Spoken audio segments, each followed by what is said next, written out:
Hello,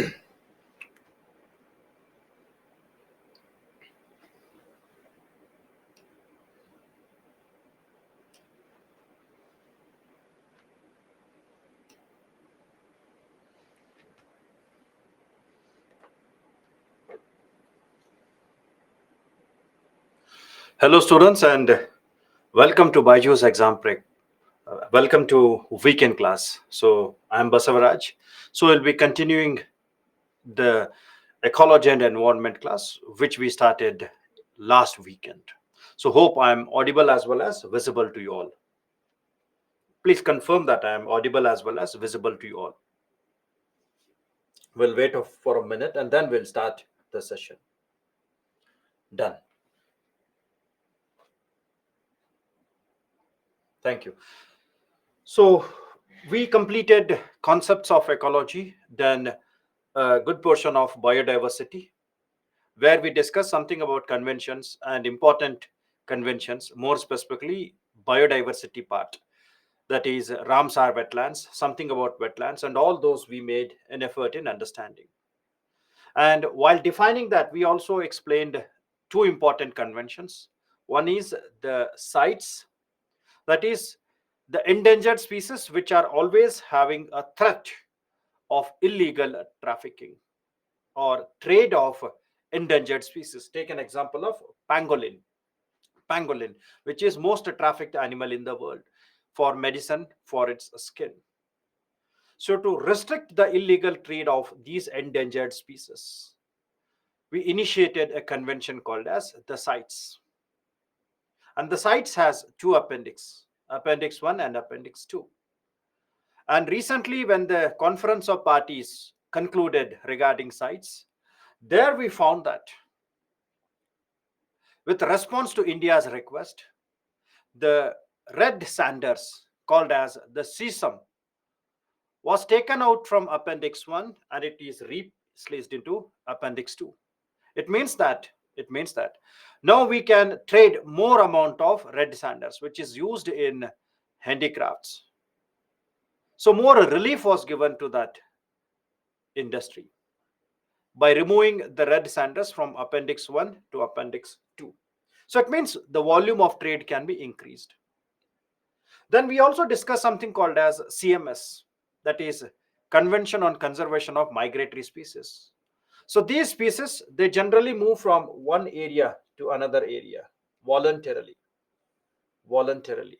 And protecting these species on land, protecting them on water, and protecting them also on the air. And this is referred as the Convention of Migratory Species, to protect the migratory species on the land, on the water, and also on the air. Now, generally, when we talk about the birds, migratory birds voluntarily, they have an annual cycle of migration, which move from one country to another country. They visit generally the wetlands like Chilka wetland, Bharatpur wetland, Kioldev wetland, all these wetlands which are very hot places for the migratory species to reach there. And they have the annual cycle of migration. And this annual cycle of migration is followed by a route. We refer them as flyways. And by studying all the path which are traced by these birds, we concluded that there are 9 international flyways. 9 international birds flyways. That means where the birds move from their source to destination. And out of these 9 international flyways, 3 flyways are there where they passes through India. And among them, the most significant is the Asian Flyway. Central Asian Flyway, where we find large amount of migratory species. They take rest in these wetlands for breeding, and that is where we need to protect these migratory species from their source till their destination when they move in these perspectives. So hence the COP was very, very significant to be making effort in protecting and conserving these species. And also, I told that in this session, a report was released. A report was released, and this report is the first ever report of the migratory species. It is the first ever report of migratory species, which provided the status of the migratory species. And in that, it has given a very uncertain aspect of migration of the birds. It means that it has given a dangerous sign that most of the migratory species are under threat. Most of the migratory species are under the threat. That is 80% and plus of them are threat in both Appendix 1 as well as Appendix 2. So this is what we concluded in the last weekend class. And while defining the birds, we may come across certain types of birds, like the one which is called as Great Indian Bustard. And this Great Indian Bustard is endemic to Rajasthan, and it is critically endangered species. An effort is being done to protect and conserve this Great Indian Bustard in the Desert National Park of Rajasthan and other part of the India. So this Great Indian Bustard is found in Rajasthan, Gujarat, Western Ghats, parts of Karnataka, and also Central India. Central India, the Great Indian Bustard. Then we have something called as the Lesser Floricon. Lesser Floricon. And this is also critically endangered species under IUCN, International Union for Conservation of Nature. And this Lesser Floricon, it is found in entire Western Ghats, entire Western Ghats. It is its dwelling place, and it is found in Gujarat, and then Central India, including Madhya Pradesh and Rajasthan. Madhya Pradesh and Rajasthan. So that is the habitat of the Lesser Floricon. And the third bird is Bengal Floricon. And this Bengal Floricon is also critically endangered species. And this is found in the states of Uttar Pradesh and Uttarakhand, Uttar Pradesh and Uttarakhand, plus in the state of Assam, in the state of Assam. And you should remember that even though the name is Bengal Floricon, it is not found in West Bengal. It is not present in the West Bengal. It is found in Uttar Pradesh, Uttarakhand, and Assam.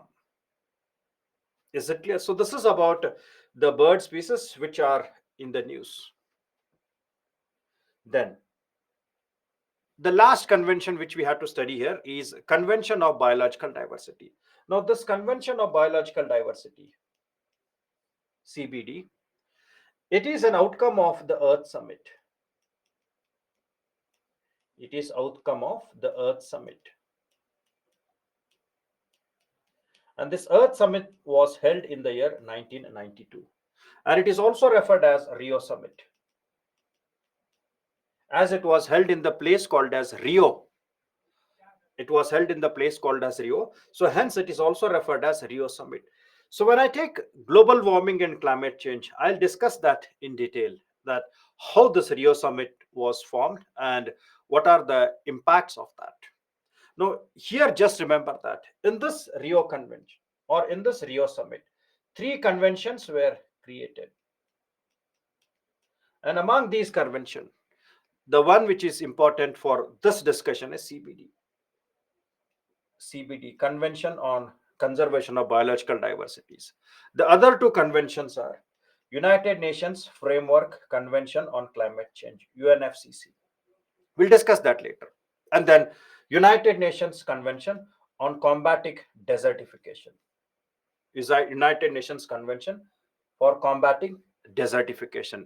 That is to restore the lands, restore the degraded land, and make sure that not much of the land is degraded, and controlling the deforestation. So these are the three important conventions which were created during the Rio Summit of 1992. Now, this Convention of Biological Diversity, this is very flexible and comprehensive. Remember, this Convention on Biological Diversity is legally binding. It is legally binding. Legally binding. Right. So the countries which have ratified that, they have to implement, they have to implement this convention through their national laws. They have to implement this through the acts or legislation. And India has ratified this convention of biological diversity. And in India, we are implementing this. In India, we are implementing the convention of biological diversity, an act called as Biodiversity Act of 2002. We are implementing that through India's Biodiversity Act of 2002. So, by which we are implementing all the provisions of the Convention of Biological Diversity. Now, its objectives are conserve the biological diversity.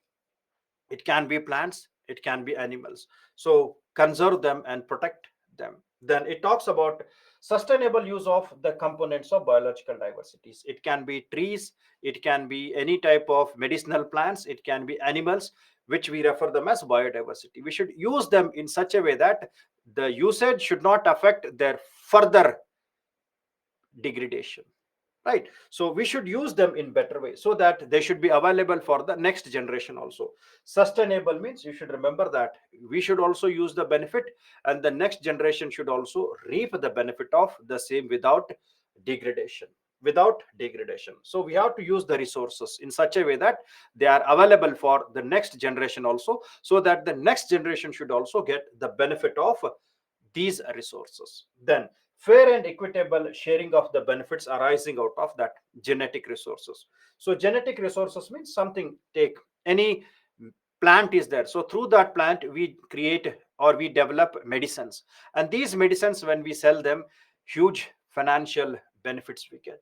Again, from these genetic material, we sometimes they are used in cosmetics, and these cosmetics are something which are resources. When we sell them, we get a huge amount of economic benefits. So all these benefits what we get from the biodiversity, maybe medicinal plants, maybe for cosmetics, maybe for science, etc.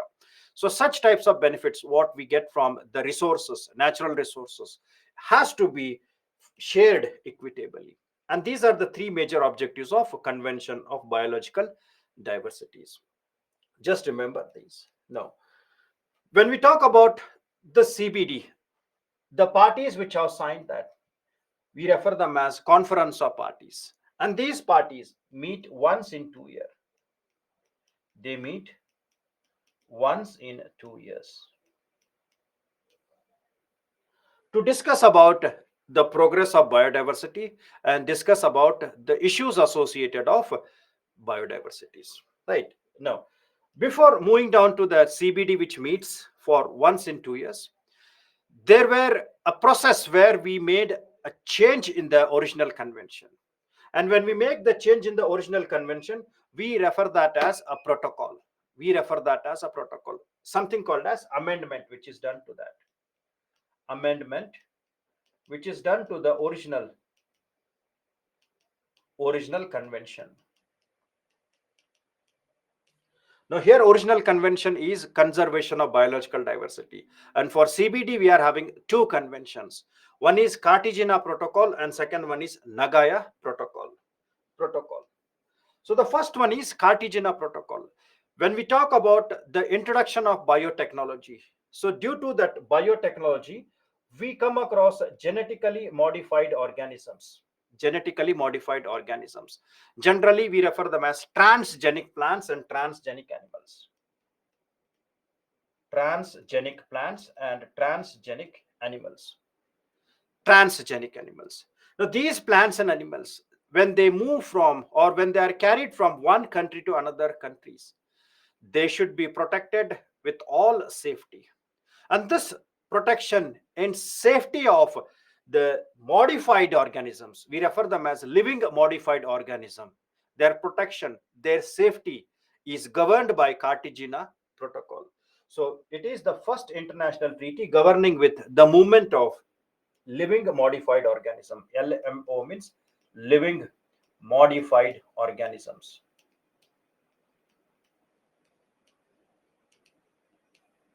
Organism. And these living modified organisms are the results of biotechnology, which are result of biotechnology. Genetically modified plants, genetically modified animals, where we alter their genetic makeup. Right. So it was adopted on January 2000 and entered into force in the year 2003. And it has 172 members. And Cartagena is in the Colombia country in North America. Then second protocol associated with that is Nagoya Protocol. And Nagoya Protocol talks about the benefits of the genetic resources like medicine, paints, cosmetics, all values which are having some importance in the international trade as well as when we sell them in the national markets. So, access to the genetic resources and fair and equitable sharing of the benefits arising from utilization of these resources.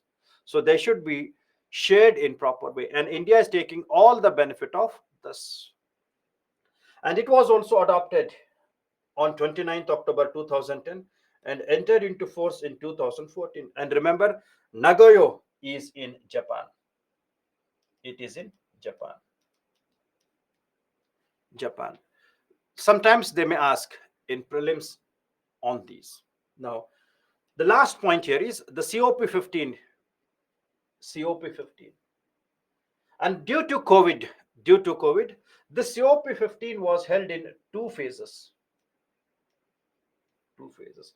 The first phase was in Kunming, that is China. The first phase was in Kunming,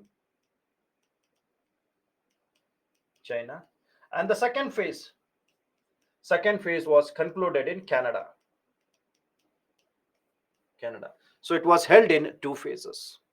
Now, during these conventions, whenever the conferences are there, whenever when the conferences are there, so during the conferences, some of them they provide awards to the people who contributed to protection and conservation of biodiversities.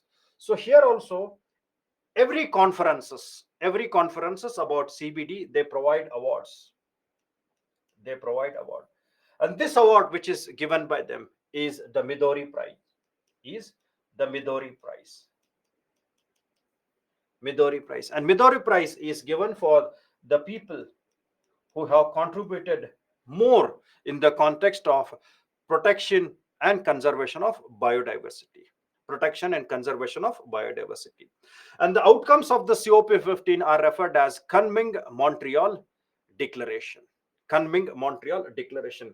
And the 16th one, COP 16th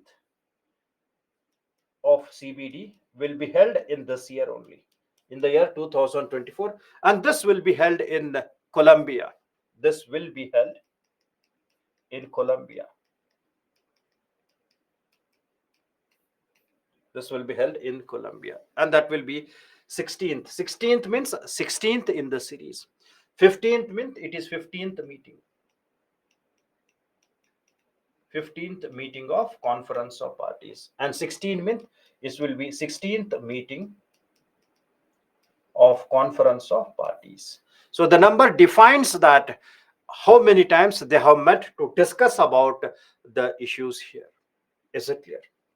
Now, in this, it defines all its work into Montreal Global Biodiversity Framework, which has four goals.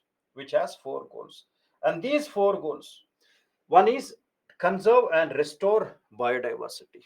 Second, ensure sustainable use of biodiversity. The same objectives in more refined way. Third one is share the benefits fairly and equitably. And fourth one is enable transformative change.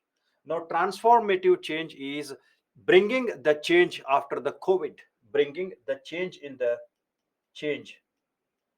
behavior of the people after that COVID episode, transformative change in the people's behavior. transformative change in conservation, protecting policies, etc. So we should make strong, aggressive policies to protect and conserve the biodiversity. If we don't protect, if we don't have aggressive and active policies, then there will be a problem for restoring the biodiversity of the earth. Right. Now, the targets which were given here, the targets which were made by that, or the outcomes of that, one is 30 by 30 target. So 30 by 30 target is restoring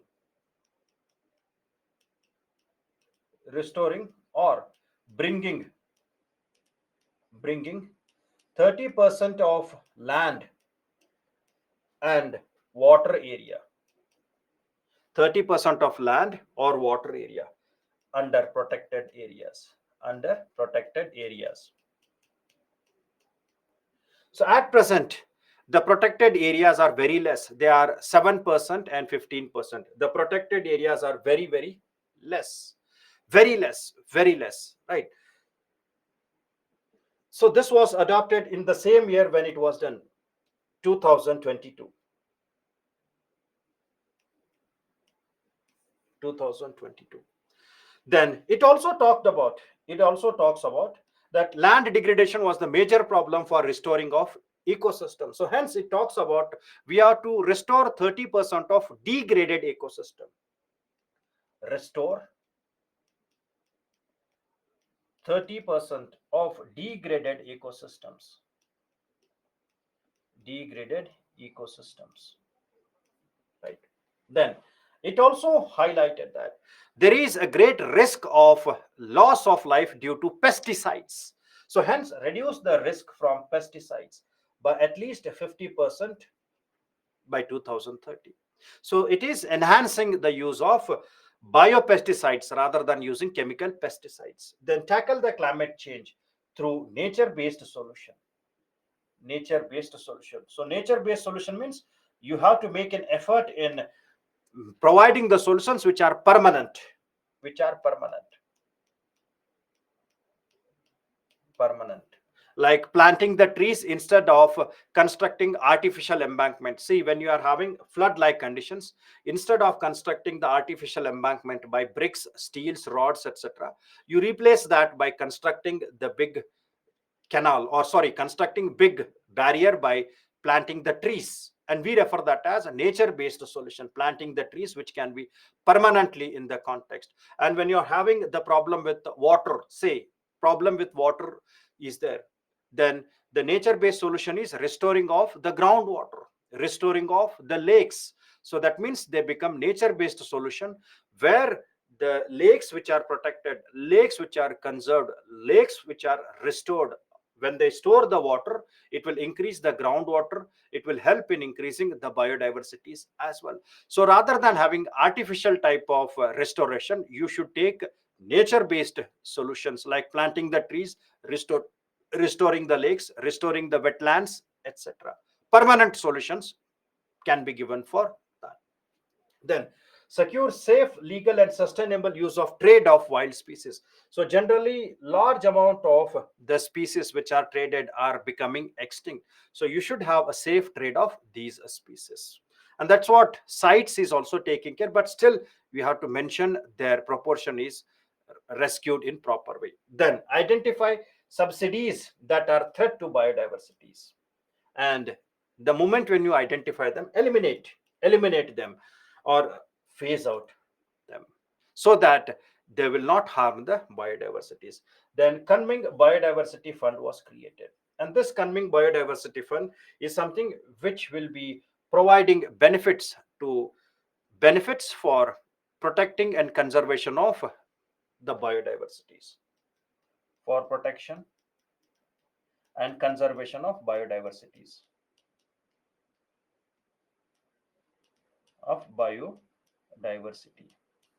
right? And when you talk about this biodiversity fund, china china promised that China promised, and it has provided $233 billion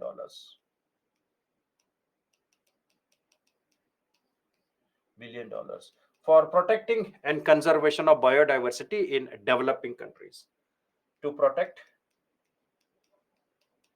and conserve biodiversity in developing countries. In developing countries, right? Then that it also approved for something called as the Global Biodiversity Framework Fund. And there is not much clarity on how this Global Biodiversity Framework Fund will work. So maybe in another 1 month or 2 months, they will give clarity on how this Global Biodiversity Framework Fund will work. And this is to implement the Kunming Biodiversity Framework. So remember, the Kunming Biodiversity or Kunming Montreal Global Biodiversity Framework will be implemented by a fund, and that fund is referred as the Global Biodiversity Framework Fund. Global Biodiversity Framework Fund, and this fund will be implementing the Kunming Montreal Global Biodiversity Framework. So this is a fund which will be implementing the Kunming Montreal Global Biodiversity Framework. Is that clear? Apart from that, there were HE targets also. So you don't have to remember that in detail. HE targets were long-term policies which were meant for 10 years. 10 years, which consisted of 5 goals and 20 targets. Just remember, HE targets are associated with biodiversity. And the 5 goals talks about the same thing, that is address the cause of biodiversity loss. So whatever we are discussing, the same points we will find. Address the cause of biodiversity loss, reduce the direct pressure on biodiversity and promote sustainable use of them, as they are always under the pressure due to overexploitation, hunting, right, and to, or maybe global warming and climate change. All these are creating huge impact on that, and increasing population is also creating huge pressure on that. So you should reduce the impact of all those on the biological resources, safeguard the ecosystem, species and genetic diversity. So that's why we have initiated the decade of ecosystem restoration, and also many policies so that the genetic diversities are conserved, right? So benefits to all, participatory planning and capacity building. So these were the 5 goals, and none of the goals reached their targets. None of the goals reached their targets. And out of the 20 targets which were given, partially few of them achieved. Partially few of them achieved. Partially they achieved. Not even 30%, less of that. And among those which have reached 20% of their nominated targets were, the one is identifying and prioritization of invasive alien species. So this is some extent they have identified the alien species, and by the data we have made sure that these alien species are one of the major threat for loss of biodiversity. Then it also talks about access to genetic resources and fair and equitable sharing of benefits. So that's why many countries were in position to make benefit of this in their policies, like India, where we made significant development in the context of the Cartagena Protocol with reference to benefit sharing out of that. Then national biodiversity strategies and action plan for parties, and this is what we have been implementing in many countries, right? Then conservation of terrestrial, inland water and coastal. So 5%, 10% of that has been protected and conserved, right? So these are partially achieved, not complete. They will not ask you in detail. Just remember that out of the 20 targets, only 6 were there which were partially achieved. Partially, 10%, 20% of that, right? So this was up to 2020. Now after this you will be having something called as Kunming, the one which took place Kunming, then Canada, where they made Kunming Montreal Biodiversity Framework. So this will be replaced by Kunming Montreal Biodiversity Framework, which will be working in maintaining higher aspect of protecting and conservation of biodiversities, right? So in that they made these 2 points.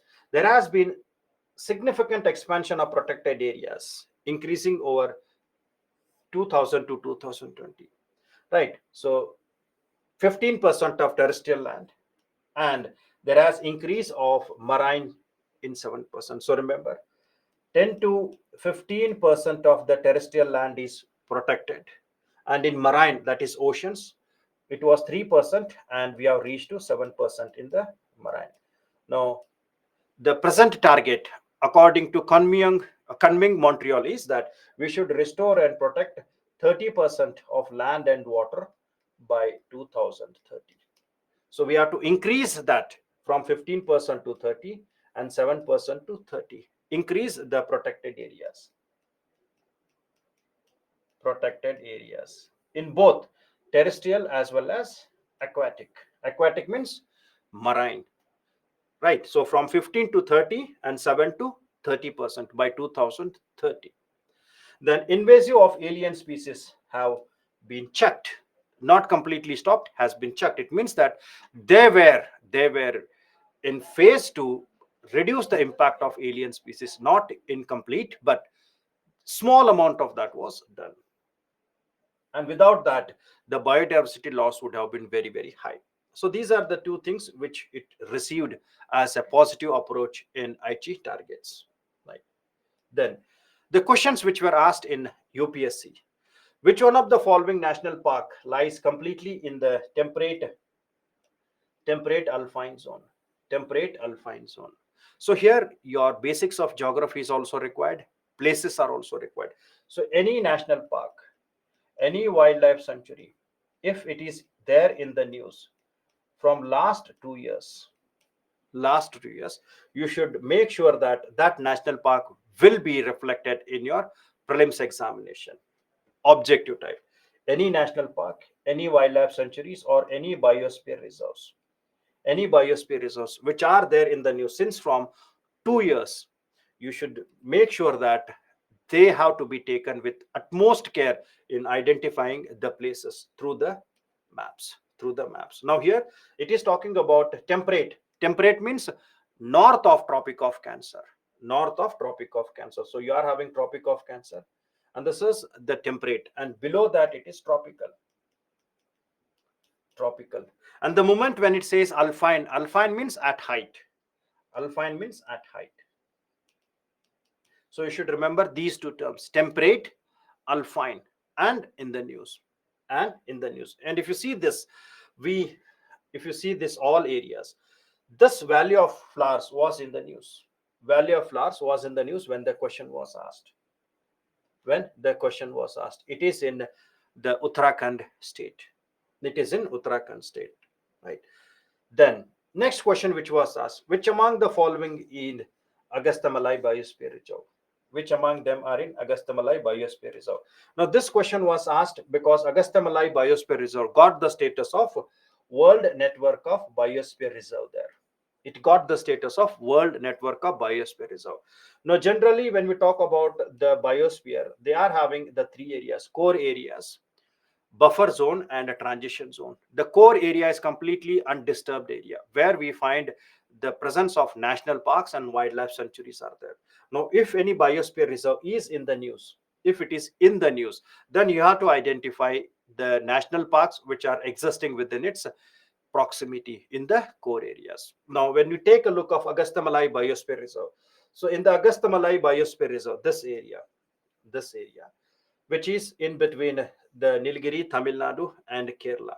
Sorry, so in between Kerala and Agastamalai Biosphere Reserve is in between Kerala and Tamil Nadu. This is Nilgiris. So the question is asked about Agastamalai Biosphere Reserve, which got the status of World Network of Biosphere Reserve. So here we find it is having the wildlife sanctuary, that is Shendurenai, then Tiger Reserve, Kalakad, Mandutharai, then Pepara and Neyar. So all four are there. Now it is very difficult to by heart about all the biosphere reserve, but any of them which is in the news, you have to take a look of that. Right. So here the first option is correct. Now this can be done when you track the current affairs of at least 1 or 2 years. That is how you have to make more comfortable in your map reading questions. Right. Then which one of the following states is Pakui Wildlife Sanctuary located? Again, this was in current affairs at that time. And Pakui is in the state of Arunachal Pradesh. It is in the state of Arunachal Pradesh. Is that clear? So sometimes when you are reading, take the 2 years data. Then consider the following statement. Most of the world's coral reefs are in the tropical water. So while defining that, I told that yes, corals are the species which are referred as the rainforest of tropical waters. And more than one third of the corals are located in the territories of Australia, Indonesia, and Philippines. This area, it is located there. And coral reefs host more number of animal phyla than those hosted by tropical rainforest. In the tropical rainforest, plants will be more, but coral will be having more amount of insects, fish, etc. So animal phyla will be more in the corals rather than plant phyla, rather than plant phyla. So here it is about animal phyla. So hence that is also correct statement. So all the three statements are correct here. So it is about play of words. You should be very carefully reading the words. Then only you can mark them with good amount of perfection. Then consider the following. Biodiversity normally greater in the lower latitude as compared to higher latitudes. Lower latitude means near equator. Near equator. Or we say in the tropical area. They are lower latitudes. So these areas, this is equator, these areas. Then along the mountains gradients, biodiversity is normally greater in the lower. So in the mountains, here it is higher. Altitude means height. At the height, you don't have biodiversity. At the base, rich biodiversities are there. So along the mountain gradients, biodiversity is normally greater in lower altitudes. And in higher altitudes, we don't have, like glaciers of Himalayas, you don't have that. So hence, the statement is also correct. This is also correct. So both the statements are correct here. Right. Then, which of the following phenomenon influences the evolution of organisms? So here, if you are good enough in geography, you can easily analyze that one I told, the plate tectonic theory or continental drift theory. Then the earth has entered into glacial ages and interglacial ages. So already the earth has experienced 5 glacial ages: 1, 2, 3, 4, 5. And in between the glacial ages, we have interglacial periods. Glacial age, where the Earth's major portion is covered by the ice, and interglacial phase, interglacial, where we find large amount of glacier melts there. So glacial, interglacial, glacial, interglacial, which makes the species to adapt, and those who have adapted, they will survive, and those which are not adapted, they cease to extinct.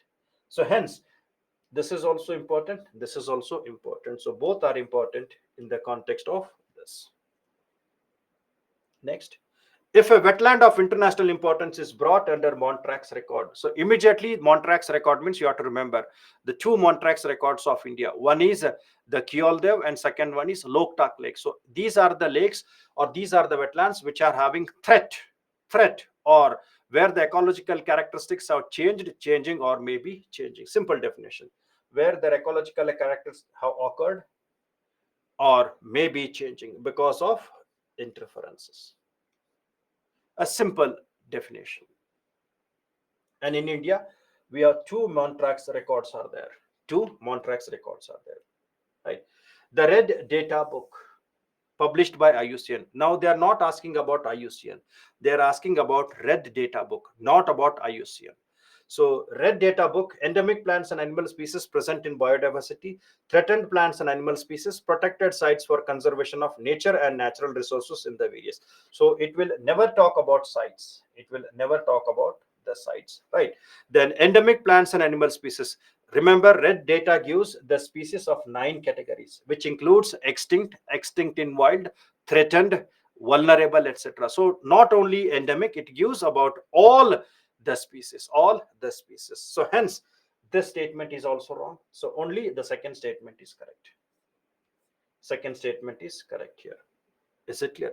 Now, don't go with elimination, because nowadays, apart from elimination, they are asking 1, 2 statement are right or 2 are there. If they find elimination, then you can eliminate this by keeping 3 as criteria. Or else, when they ask which among the statement is true, 1, 2, 3, so that becomes difficult for you to pick up the answers. Then, with reference to India's desert national park, which of the following statements are correct? It is India's second largest national park, and it is where the great Indian bustards are protected and conserved. And it is in the state of Rajasthan, and it is spread in two districts, that is Jaisalmer and Barmar. So it is spread in two districts of Rajasthan, right? Two districts of Rajasthan. Then it is one of the natural habitats of great Indian bustard. It is one of the natural habitat of great Indian bustard. There is no human habitation. So here we find small amount of habitations are there. So this statement is wrong. Small amount of habitations are allowed, which are staying there since from long. The people who are staying there since from long, they are allowed. Small amount of people are allowed who are not threat to the species. So 1 and 3 are correct here. 1 and 3 are correct here. So always make the data available in your fingertips. Then, among the following tiger reserves, which one has the largest critical tiger habitats? So at present, according to PIB, we are having 54 tiger reserves. We have to go with the PIB, not from any other sources. Authenticated authenticated. So if you take the data of Corbett, Ranthambore, Nagarjuna Srisalam, so this Nagarjuna Srisalam is considered as the largest tiger reserve with bigger areas. Now this was in the news. The reason was, in spite of having large number of area, so here the number of tigers decreased. The number of tiger decreased when they made the census of 2018. So the number of tigers were decreased in the Nagarjuna Srisalam. So that's why the question was asked, right? Then with reference to Indian elephants, consider the following statements. Now here also the question was asked because of some conflict was there with reference to Project Elephant, to put it as statutory or non-statutory.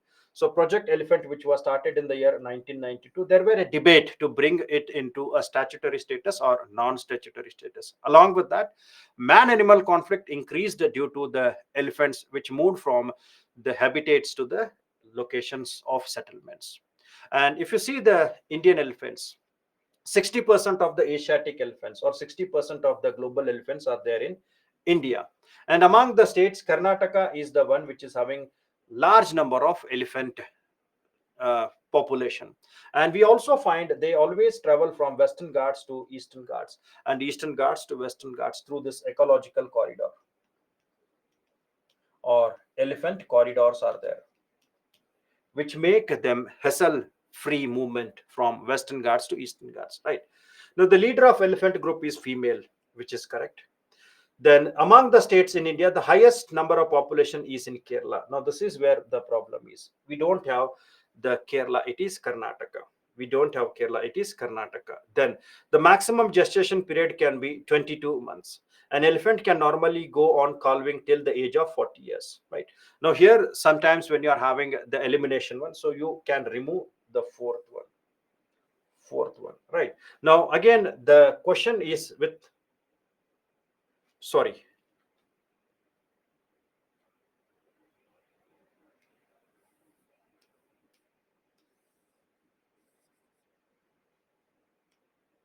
right? So here, yes, fourth one with Kerala is there. So instead of that, we are having Karnataka.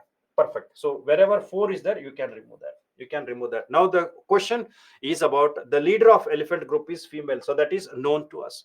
That is known to us, right? And then the maximum gestation period can be 22. The elephant can normally go on calving till age of 40. So these are the terms which is very, very difficult for us to take a note of that. Take a note of that, right? So A is correct one if there is elimination aspects are there, or else it is very difficult question,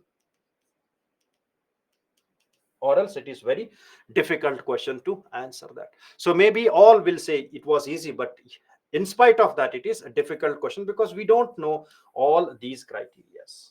We don't know all these criterias, right? Then which of the following protected areas located in Kaveri Basin? Kaveri Basin. Again, this was asked due to Kaveri issue and because of environmental concerns there. Now, here when we talk about that, Papikonda National Park is in Andhra Pradesh, It is in Andhra Pradesh, right? And remaining Nagarhole, Satyamangala, and Wayanad in Kerala. So 1, 3, 4 are there. Wayanad is in Kerala, right? The Nagarhole, Satyamangala, they are very famous for the corridors. So 1, 3, 4 is correct answer here. So hence, you should always emphasize on maps plus current affairs. Maps and current affairs. Then only you can write best answers. Right. Now try to write answer for these biodiversity hotspots and all. Try to write answers for this. So maybe they will help you in improving your skills in writing or practicing the means. So here, whenever you're writing, make sure that they are up to 250 words. Answer should not be more than 250 words. Try to practice them. Try to practice them. Right. Then now we move on to biodiversity of India. We moved on to bio. It's a factual one. So whatever we have did, we will make an application of that. Now, if you take a look of India, if you take a look of India, India geologically it is very complex. Geologically, India is very complex because it is made in two phases. The oldest phase, which is Gondwana land, and the new geological phase, that is Himalayas. So it is in two ages: the Gondwana age, the Gondwana land, the peninsular part, and the recent formation, that is Himalayas and northern plains. Very complex one, very complex. Then, if you see the landforms of India or the surface topography, India consists of mountains. India has large mountains like Himalayas in the north, Western Ghats, Eastern Ghats, Aravalis, Vindhyas. So many mountains are there. Many mountains are there. Plus, valleys are there. Desert is there. Grasslands are there. Plain areas are there. So many types of landforms are there. Grasslands are there. Deserts are there. Plains are there. Valleys are there. Right. Apart from that, the presence of Himalayas. So here we find the presence of Himalayas. It's very significant. The presence of Himalaya provides the tropical climate to India. It provides tropical climate to India because of presence of the Himalayas, which act as a barrier. Now, in the context of India, we have a climatic regime called as monsoon. So the rainfall or the precipitation, which is referred as monsoon, that is periodic reversal of the winds. And India is seventh largest in area. Seventh largest in area. And if you see the Tropic of Cancer, which divides the India into two parts, north and south, which divides the India into two parts. That is northern part and southern part. Right. So because of all these conditions, India is very rich in biodiversity. India is very rich in biodiversity. And many species are there in India. Many species are there in India which are very prominent. Right. Very prominent in that. Which are prominent in the context of India. So rich in biodiversity. Now, when you take a look of data, there are many species which are endemic to India. Endemism means native to India. Native to India. If you take a data, 12% of mammals are native to India. 56% of amphibians are native to India. 33% of plants native to India. Reptiles, 45%. Birds, native to India. So hence India is very, very rich in biodiversity. If you take a look of its rich biodiversity, India shares two Two biogeographical realms. I have explained what are biogeographical realms. One, Nearctic and Indomalayan. Right. So India shares two biogeographical realms. India has four biodiversity hotspots. hotspots. India has 18 biosphere reserves. India has more than 100 plus national parks are there. Many wildlife sanctuaries are there. Hope spots are there. India has two hope spots. Hope spots. India have tiger reserves, elephant reserves, right? So India is very rich in biodiversity. India is very rich in biodiversity. Apart from that, India is also one among the 17 mega biodiverse countries of the world. Mega biodiverse countries of the world. And all these you can use when you are writing introduction in the context of any answers. See, Papikonda National Park is in Andhra Pradesh, not in Tamil Nadu. Okay. Then biosphere reserves. We discussed what is biosphere reserves. Now here, India has 18 biosphere reserves. 18 biosphere reserves. And these are in these many states. Now, if they are in the news, then you have to make a detailed analysis of that. It is Nilgiris in between the three states, Karnataka, Tamil Nadu, and Kerala. Agastamalai between Kerala and Tamil Nadu. Sheshachalam in Andhra Pradesh. Right. Then Run of Kutch in Gujarat. Himachal Pradesh, cold desert. Nanda Devi in Uttarakhand. Then the northeastern, we have Dihang Dibang in Arunachal Pradesh. And then Sikkim, Kanchenjunga, Kanchenjunga Biosphere Reserve, right? Then in Assam, we are having Dibru Saikova and Manas. Assam, Dibru Saikova and Manas. Meghalaya, we are having No Creek in Meghalaya. Then West Bengal, Sundarban, Sundarban. Then Odisha, Simlifal, right? Then if you take the Madhya Pradesh and Chhattisgarh, we are having Pachmari, Panna, then Achankar Amarkantak, which shares the boundary between the two states. That is that is Madhya Pradesh and Chhattisgarh. So if they are in the news, then you have to make in detailed analysis of these if they are in the news. Now, apart from these 18 biosphere reserves, we in India have 12 biosphere reserves, which are referred as World Network of Biosphere Reserves, which are under the World Network of Biosphere Reserves, which are 12 in the numbers. So remember, out of 18, 12 biosphere reserves are classified as World Network of Biosphere Reserves. So these 12 network of biosphere reserves, they perform protection and conservation. Second one is they perform sustainable development of area. Sustainable development of area on the lines with sustainable development goals.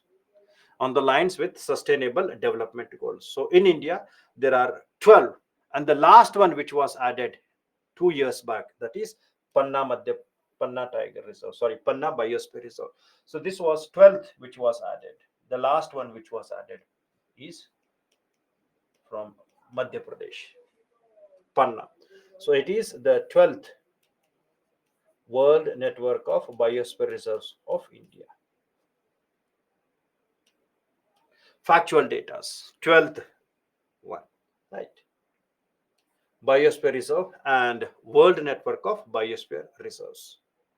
The next, we moved on to a very important one, Bunny grassland. Now, the moment when you talk about Bunny grassland, remember that this is the biggest grassland in Asia.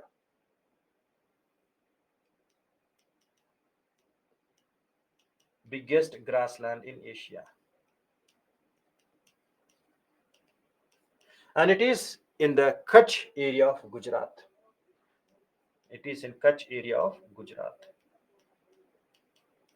And it provides 45% of pastures of the state. It provides 45% of pastures to the state. And this bunny grassland is overlap, juxtapose of two ecosystems. So this bunny grassland is overlap of two ecosystems. Two ecosystems overlap there. One is wetland and second one is grassland. So it is overlapping wetland and grassland. So wetland and overlapping. So remember this, it is in the state of Gujarat, Kutch region, overlapping of the wetland and grassland. Right. So here you should remember that in this bunny grassland, prominent communities are Maldharis. The communities are Maldharis.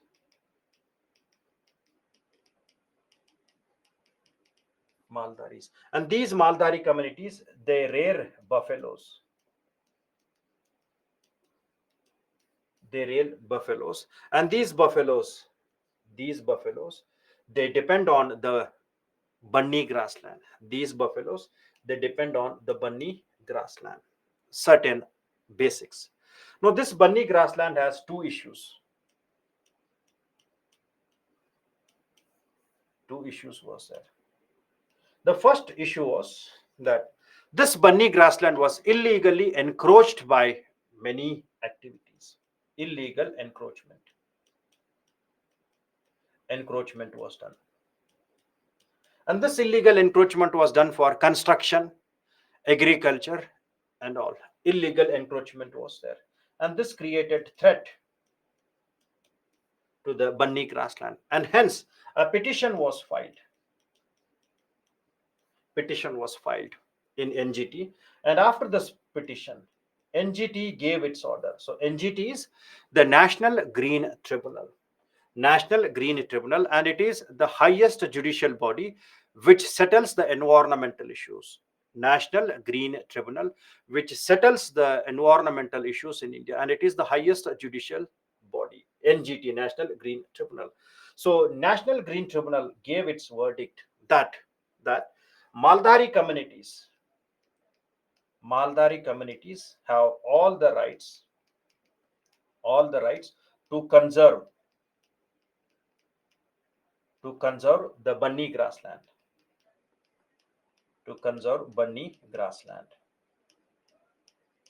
According to the Forest Reserve Act of 2006. According to the Forest Reserve Act of 2006. Right. So this was settled.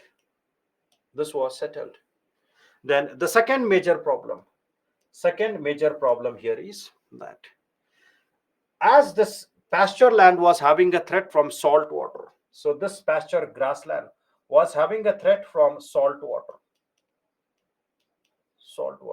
then government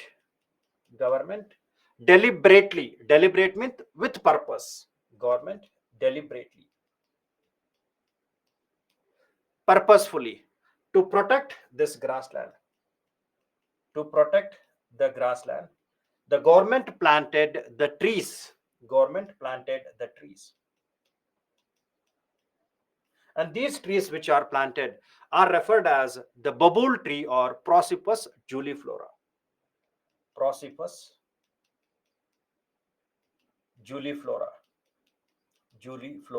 Or bubble tree. Any word you can use. Bubble tree. And this bubble tree was turned out to be an invasive species. So hence the second major problem is the uncontrolled growth of the Prosopis juliflora, that is called as alien species. And these alien species are now threat to the Asia's largest grassland. It is threat to the bunny grassland.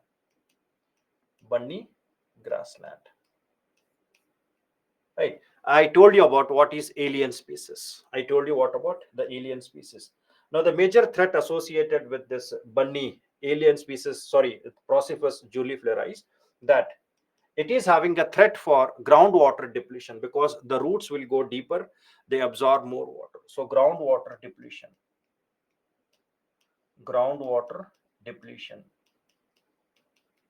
Then, third, the salt waters during the floods, when they enter into the land area, they percolate downward. So rather than decreasing the salinity, it started to increase the salinity. It started to increase the salinity. It started to increase the salinity, right? And these trees, they were susceptible to fire when drought like conditions are there. Susceptible to fire when drought like conditions were there, right? So hence this species has become a threat. Now the government is making all the plans and policies to remove the alien species at least. Now this bunny grassland is in the news because recently the state government has made a proposal to the center that that this area, the bunny grassland, is suitable area for introduction of cheetahs.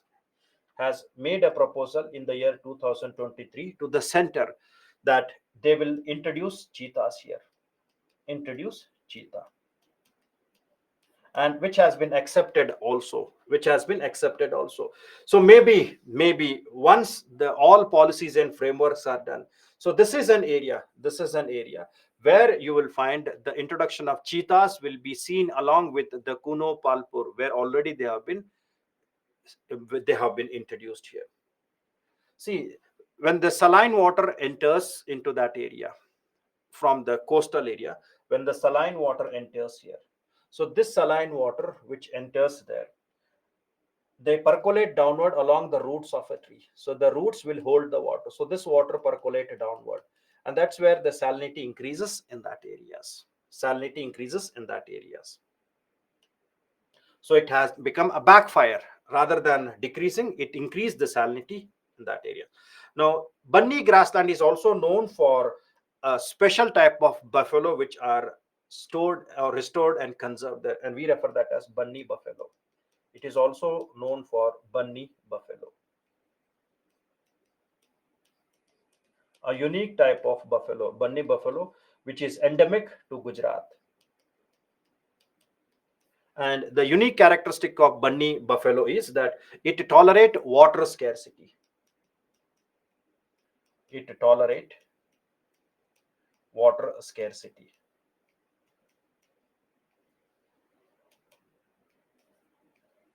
It means if there is a shortage of water, even then also its productivity will be good. It is not affected by any disease. It can tolerate water scarcity, and it can also tolerate the harsh climates. It can also tolerate the harsh climate.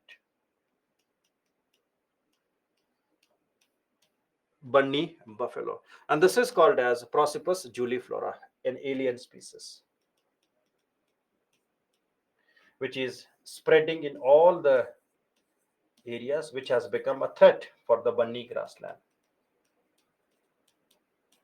Which has become a threat for bunny grassland. So this is all about bunny grasslands, which were there in the news here because of introduction of cheetahs, where they are proposed. Next one is Shola forest. This is also in the news. Shola forest. Now, Shola forest is something which is derived from the Tamil word solai. Tamil word solai. It means tropical evergreen forest. Solai means tropical evergreen forest. Evergreen forest. Now, this Shola forest is unique type of vegetation. Unique type of vegetation where we find the trees are found above 1500 meters. Trees are found above 1500 meters above sea level. ASL means above sea level. And these trees are separated by grasslands. These trees are separated by grasslands. Trees above 1500 meters above sea level and separated by grasslands. Separated by grasslands. And these are found in the Western Ghats in the three states Tamil Nadu, Karnataka, and Kerala. Tamil Nadu, Karnataka, and Kerala. Now, if you see the vegetation here, the trees, the trees are short. That means stunted. Short trees, stunted trees are there, and they are having leathery leaves. The leaves are leathery. They're not the normal leaves. Leathery leaves. And these leaves, they conserve and store water. These leaves, they conserve and store water. Conserve and store water. And hence, and hence, this Shola forest is referred as overhead tank. Overhead water tank. Overhead water tank. And this is also the source of many rivers. This is also the source of many rivers. And here, the leaves, when they mature, they change their colors. The leaves,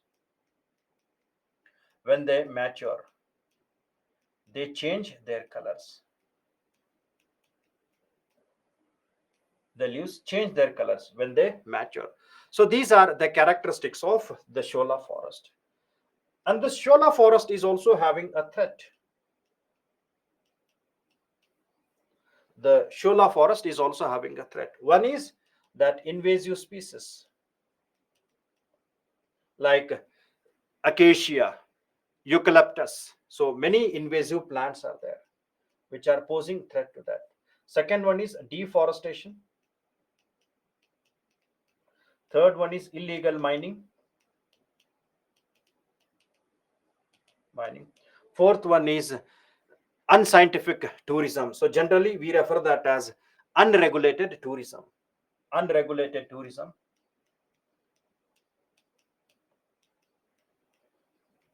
Tourism. Then fires which are prominent during the drought conditions. Fires which are dominant.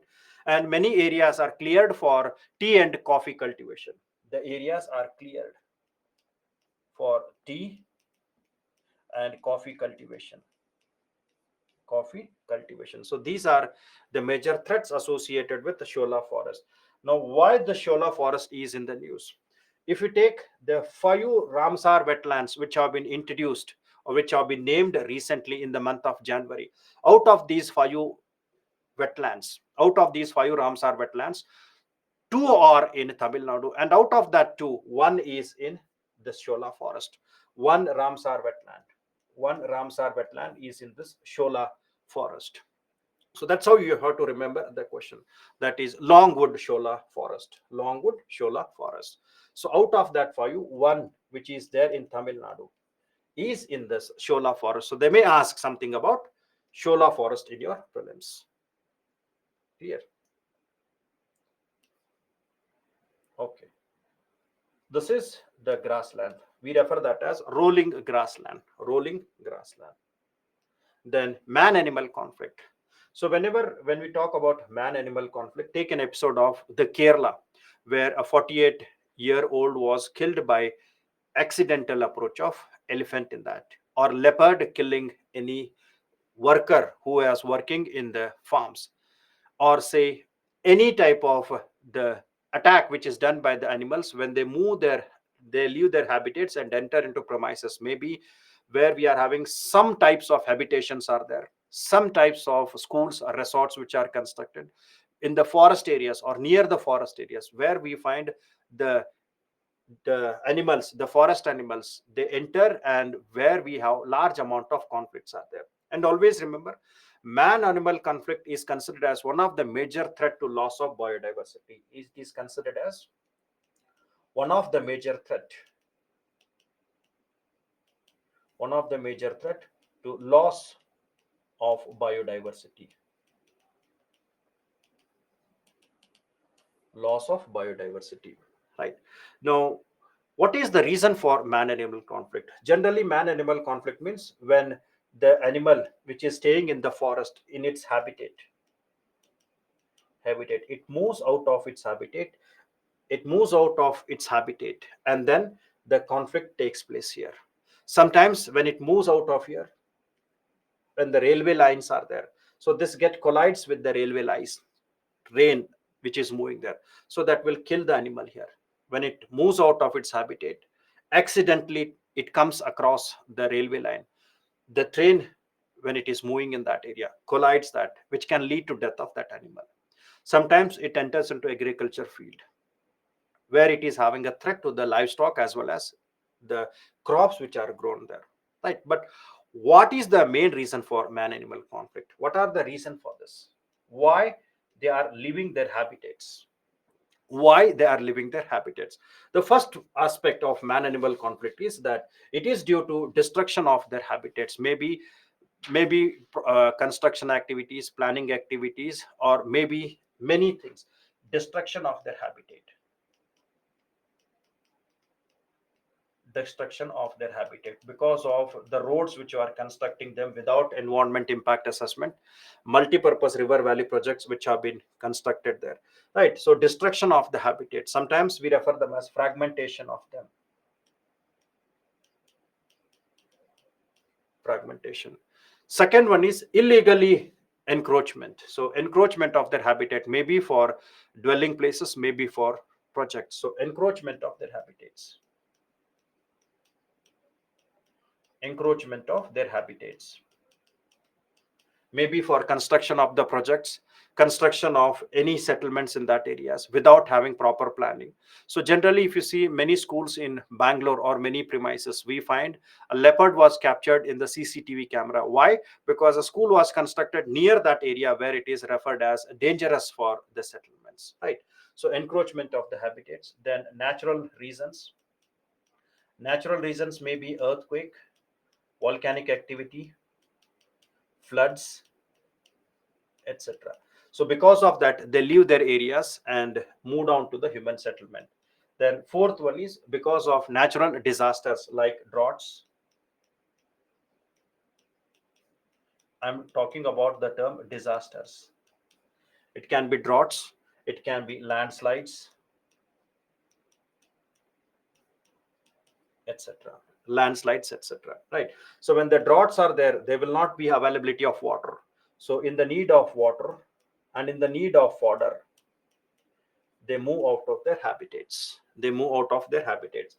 Fifth one is when the population of the species increases there. It means that when the number increases in their habitat, when the number of animals increases in their habitat, it means that their density increases. Their density increases in their habitat. So when the density increases, obviously they move out.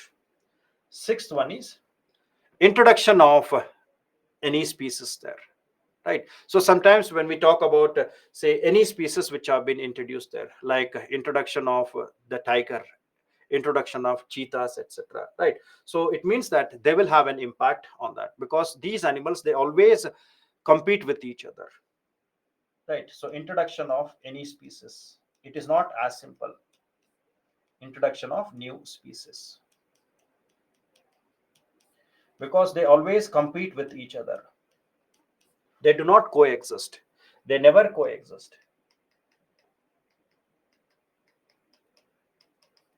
They will never coexist. If you take the competition exclusion principle, they never coexist. They always tend to move outside.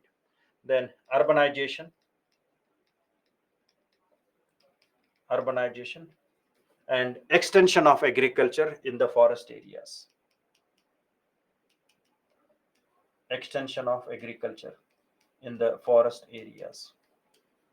So all these are referred as the reasons for the man-animal conflict, where the animal leaves their dwelling place and enter into the human settlements.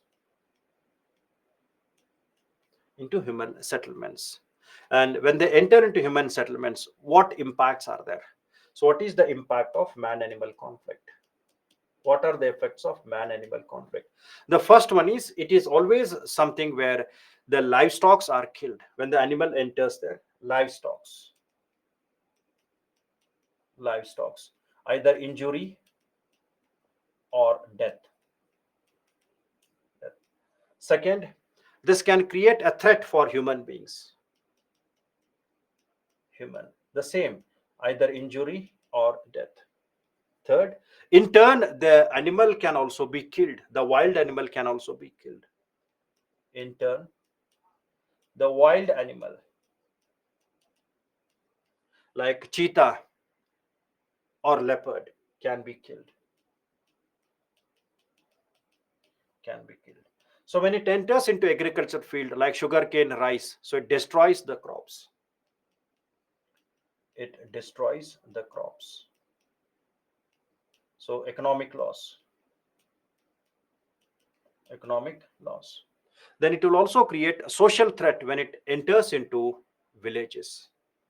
Social threat, right? And it will also have an impact on psychological traumas will be there. Psychological impact,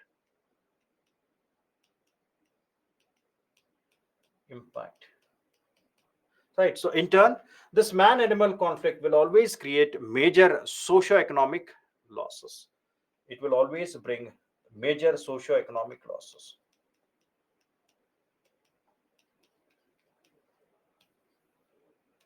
Is it clear? So in the present context, we find man animal conflicts are increasing continuously increasing because of increasing population and also the animal species which have been increased in that area. Now a report which was given, so this is what we refer man animal conflicts, where they enter, when they enter into the premises where the schools are there, sometimes in the habitation where they are in conflict with human beings, elephant entering into the areas, sometimes the animals itself are killed, bison entering into the premises. So these are the incidences of man animal conflicts. Grasslands are below the shola forest. Grasslands are included in the shola forest. It is called as shola forest because shola forest is a combination of grassland and trees. Please understand this. I told you that shola forest is unique because it is a combination of trees and grasslands. Right. Now the report which was given, a future for all. The report which was given, a future for all, and this report is given by United Nations Environment Program and Worldwide Fund. Now, this report has made a very threatening and alarming part. It says that one of the main threat for long term for world's most iconic species is the man-animal conflict. Iconic species means you can say tiger, elephant, etc., etc. Then, conflict related to death affects more than 75% of the world's cat species, leopards, tigers, jaguars, etc. Global wildlife population has decreased by 68% since 1970 due to conflict. Complete eradication is not possible. You can't completely stop that. Only way is you reduce the losses. And very alarming is 35% of Indian tigers, 40% of African lions, and 70% of elephants of Asia and Africa are outside their protected areas. It means out of tiger reserves, out of elephant reserves, out of national parks, which is a threat. Why? Because the population has been increased in that particular habitats, not the global, in that particular habitats. Right. Then in India, human animal conflict results in more than 5,000 elephant deaths between 2014 to 2019, and also around 2,360 human beings were lost. India will be most affected by human wildlife conflict. Why? Because our population is increasing, encroachment of forest areas, and that is where we find large amount of man animal wildlife conflict will be there. Now, with reference to this, you should remember the data and what are the steps taken by government. They provide the policies, they provide declaring the area as ecological sensitive area so that the habitation is restricted in that particular region. Then conservation efforts which have been taken by India, right? So this conservation efforts to protect the biodiversities, it can be national efforts and it can be international efforts. So both ways we can protect and conserve that, national as well as international approaches, right? So what are national approaches and what are international approaches? So these all are national approaches. And national approaches can be done by acts, policies, projects, etc. Like Project Tiger, Project Elephant, Project Dolphin. Policies which were introduced to reduce the impact of that. Legal acts were there, like Wildlife Act, etc. Right. So we have created acts, policies, and projects. Sometimes we can say schemes also, which makes the protection and conservation of these plants and animal species. Right. So the first one is Indian Forest Act of 1927. You don't have to define that. Just remember, this protects, conserves. So if anybody is making any offense against the points which are mentioned in that, so he is liable for punishment. Right. Then Wildlife Protection Act of 1972. So we'll discuss that in detail. So initially it had six schedules. It had six schedules. After 2022, it has been amended. Now it is having four schedules.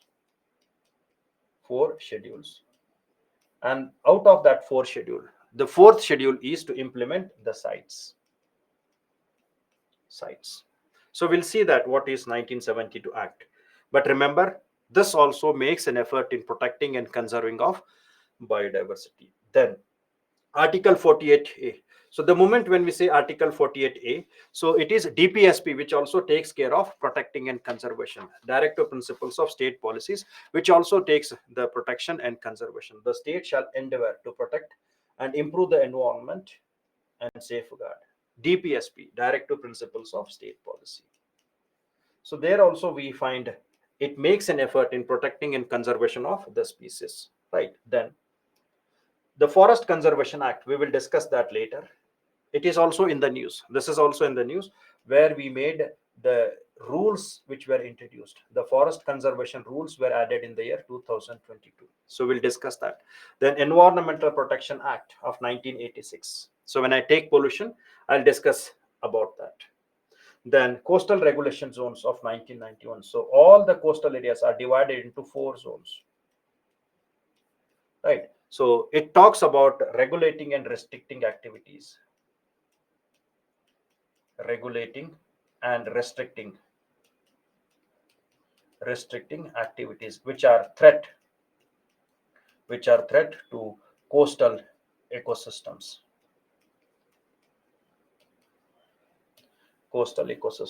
So when I take that, so we'll discuss more about those things. Right. Forest Rights Act. Yes, perfect. Forest Rights Acts are there. Then again we come across something called as uh, uh, uh, the changed policies. So we have to go with the changed policies as well. So environment impact assessment. So it is an impact of proposed project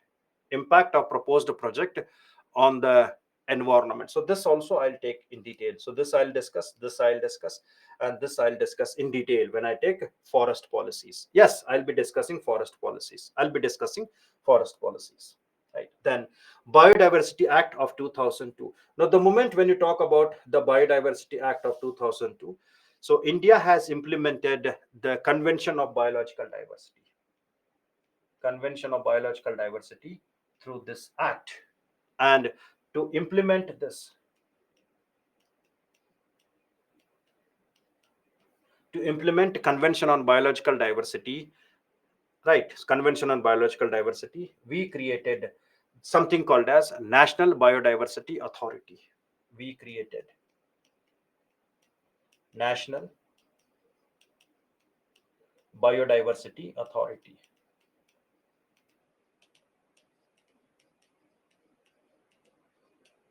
National Biodiversity Authority was created to implement the Convention on Biological Diversity. And this National Biodiversity Authority is having headquarters at Chennai. Its headquarter is in Chennai. Now we made a systematic change. The provisions of CBD, the provisions of CBD are implemented in a decentralized approach,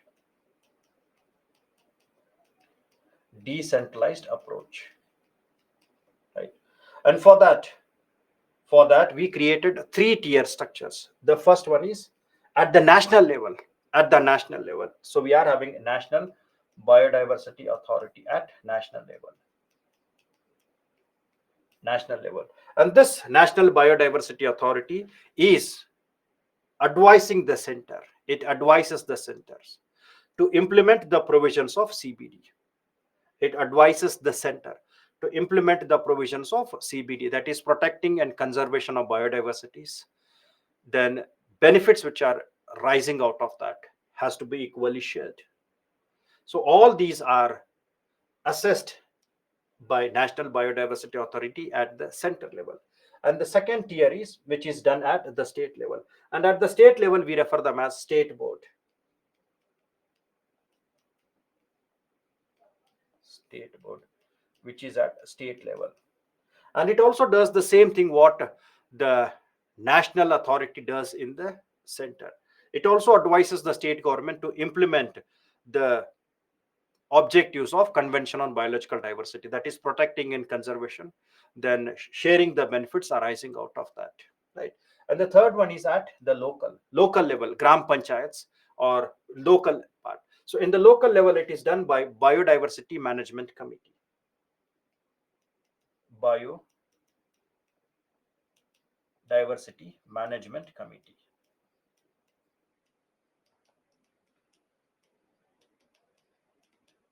So it is implemented through biodiversity management committee at local level. So remember that to implement Biodiversity Act, we created a National Biodiversity Authority, which is located in Chennai, and the provisions are implemented in decentralized approach, national level, state level, and local level. And the objectives will remain the same. The features of the Biodiversity Act, which are in the year 2002, is access to global resources of a country, conservation and sustainable of biological diversity. The same points what you have did, you have to add here, right? Restricting the knowledge of local communities. So all these you have to mention, right? The compensatory afforestation fund act, yes Fayaj, I'll be discussing that when I take forest. I'll discuss what is compensatory, why it is required, and how the fund was introduced. So I'll take up that, don't worry, I'll take up that part also, right? So these all are the ways. So if UPSC asks the questions, you should be having the data first, that national and international approach in which we can be working. So this is national approach, biodiversity acts, etc., right? Now next, policies, projects. So the moment when you talk about policies and projects, you should be knowing that how these policies and projects will be important. Now the moment when we say policies and project, you should remember that we are talking about something called as project tigers, project elephants, project dolphins, etc. Now the first one is the project tiger in the year 1973. Project tiger in the year 1973. Now you should remember that a person was there, Kailas Sankala.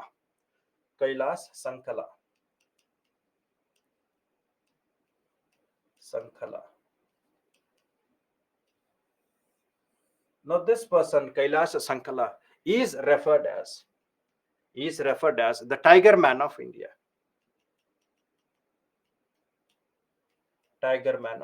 Or he is referred as father of Project Tiger in India. He is referred as the father of Project Tiger in India because of his influence, because of his insistence, because of his efforts. The Project Tiger was introduced in the year 1973. In the first tiger reserve where it was introduced was Jim Corbett National Park. First introduced in Jim Corbett National Park. It is a centrally sponsored scheme of Ministry of Environment, Forest and Climate Change. Now the major objective is to protect the habitats of tigers in their tiger reserves. To protect and conserve. conserve habitats of tigers in tiger reserves, because they are not well maintained. Sometimes they may be associated with disease, sometimes there will be shortage of water, sometimes the fencing is required. So you should make sure that the habitats are well maintained there. The habitats are very well maintained there. That is one aspect of Project Tiger. Second one is, we always find that there is a man animal conflict between the tiger areas and the neighboring areas. To reduce the man animal conflict, reduce man animal conflict, right? Then third aspect of that is assistance to the authorities, assistance to the authorities to keep the number of tigers, to keep the ideal number of tigers there.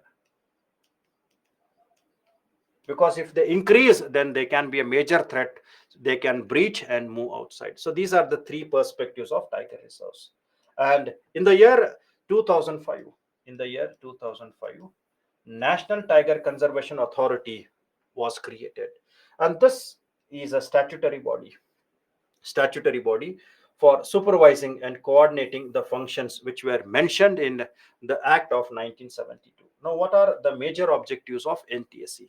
It provided the statutory authority to Project Tiger. So it provided statutory status to Project Tiger.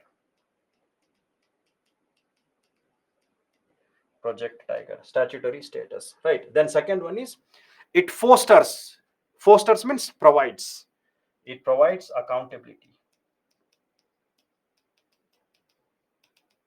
accountability is with reference to center and states, accountability of and states center and states for managing the tiger reserves, manage the tiger reserves, right? And third one is, it addresses the livelihood issues, it addresses the livelihood issues of the people who are surrounding the tiger reserves, issues of local people surrounding the tiger reserve, surrounding the tiger reserve. So this is some rough idea about the National Tiger Conservation Authority, which was in the year 2005, right? Then in the context of India, we have many tiger reserves which initiated from 1960s, 70s and all. So at present, according to Press Information Bureau, there are 54 tiger reserves are there. 54 tiger reserves are there. Some tiger reserves are very predominant, very predominant. Take an example of the first tiger reserve where the safari was introduced. The first tiger reserve where the safari was introduced. It is in the Bandhavgarh Tiger Reserve, and this Bandhavgarh Tiger Reserve is in Madhya Pradesh, where for the first time the safari, like African safari, was introduced. Then, then, then second one is, first tiger reserve is Bandhavgarh Tiger Reserve. Section 40 of Biodiversity Act. See that Section 40 I'll take up when I take the forest perspective. So there I'll discuss about that. Don't worry. That is implemented in the Forest Act. So I'll discuss on that part. Right. So first tiger reserve. Then if you take in India, Nagpur is to be considered as the tiger capital of India. Tiger capital of India. The reason is that this Nagpur connects many tiger reserves.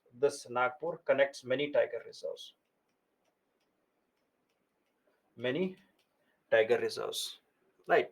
So such things are there. Apart from that, if you are reading your current affairs, in the context of current affairs, if you are there in the month of January, 2024, right? So one state government has initiated that it will be the first, that is world's first black tiger safari. It will be the world's first black tiger safari.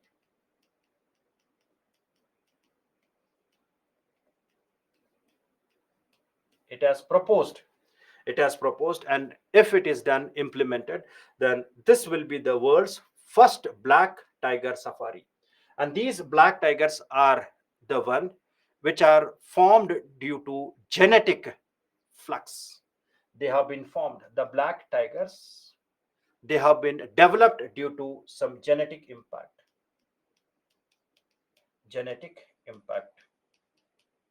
And because of this genetic impact, they generate more amount of melanin. They develop more amount of melanin, which provides black color to them, which provides black color to them. And such type of black strips tigers, they are found only in this state, only in this state, or only in this tiger reserve. And the state is Odisha, and the tiger reserve is Simlifal Tiger Reserve. Simlifal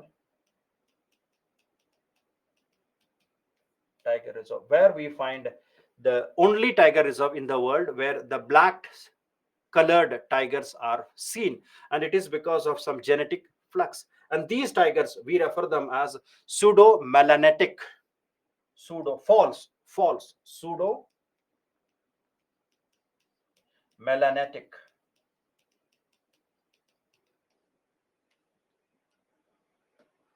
pseudo melanatic, because of the black color which is seen along their body surfaces. So sometimes such questions can be asked. So it is the only place in the world, only place in the world where we are having black tigers. Now don't confuse, black tigers are formed or created due to change in their genetic flux, and this is mainly due to the melanin which is important for the skin growth and all color, etc. So this melanin has responsible for creating large amount of black color. So that black color has created some black strips along the tiger, so hence we refer that as pseudo melanic. So remember such datas. And it is the only tiger reserve in the world, only tiger reserve in the world where we find black tigers are seen. So we have heard about black leopards, black panthers. This is black tigers what you come across. Right now, the tiger reserves which were declared, Sri Velipattur Meghamalai, it is the fifth tiger reserve of Tamil Nadu, and it is the largest tiger reserve of Tamil Nadu. Right, so it is the largest tiger reserve of Tamil Nadu. It is by combining these two, Meghamalai and grizzled squirrel. So by combining these two, it has been created. By combining these two, the fifth tiger reserve of the Tamil Nadu is created. It is the largest among the Tamil Nadu tiger reserves. Right. Then Guru Ghasidas National Park. So this is 53rd Tiger Reserve of India. Now, when we talk about Guru Ghasidas National Park, it is in the district of Korea. District of Korea. Right. Now, here you should remember that this Guru Ghasidas Tiger Reserve, it is the tiger reserve which connects the two tiger reserves on both the sides. It connects the two tiger reserves on both the sides. The one is the Bhandogar Tiger Reserve, which is in Madhya Pradesh, and then the one more tiger reserve in which we refer them as Palamau Tiger Reserve. And Palamau Tiger Reserve is in which state? Which state? Try to answer this. In which state? And this Guru Ghasidas National Park, it acts as a corridor. It acts as a corridor to connect or movement of tigers from Bandhavgarh to Palu. So where they are very important for protecting in those areas. Not Telangana, it is in Jharkhand. It is in Jharkhand. So uninterrupted movement of the tigers are maintained in this, because tigers always have a threat. So it is just like a corridor, expressway for the tigers, which move from one habitat to another habitat. So it is movement of the tigers from habitat to habitat.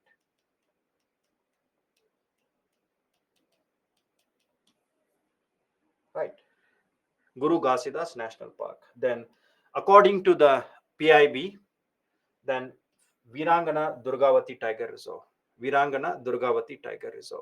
And this has been created, Virangana Durgavati Tiger Reserve has been created in the state of Madhya Pradesh.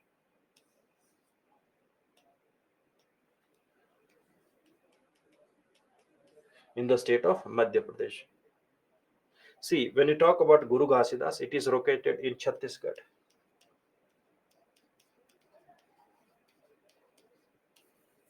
This entire area is Chhattisgarh. Is it clear? Okay. Now, Virangana Durgavati Tiger Reserve is in Madhya Pradesh. Now, this has been created by taking two wildlife sanctuaries in its core area. Two wildlife sanctuaries in its core area. The first one is, we refer them as Durgavati Wildlife Sanctuary. Durgavati Wildlife Sanctuary.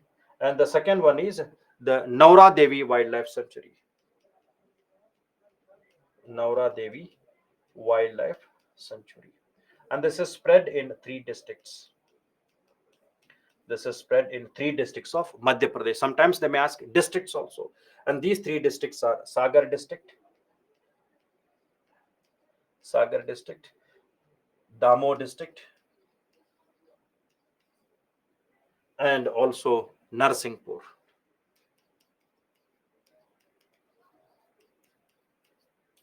Narsinghpur. Right. Narsinghpur.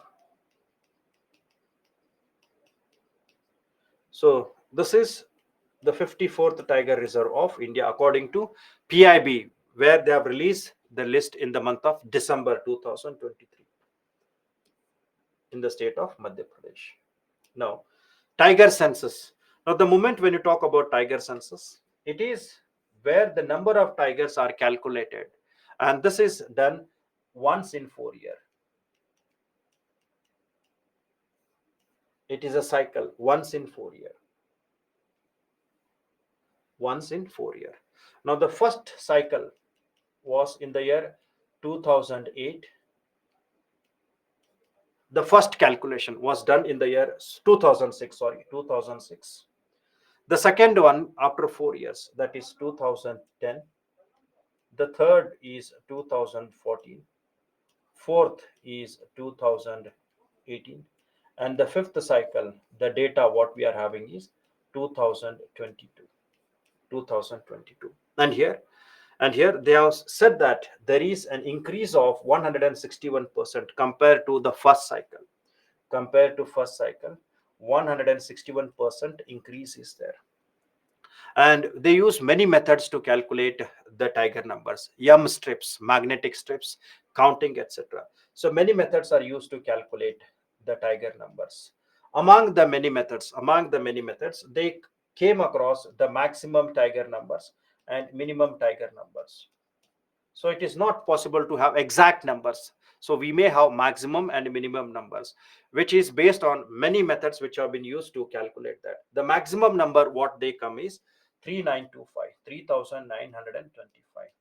And the minimum numbers which were calculated by different methodology is 3167. 3167. Right. 2006.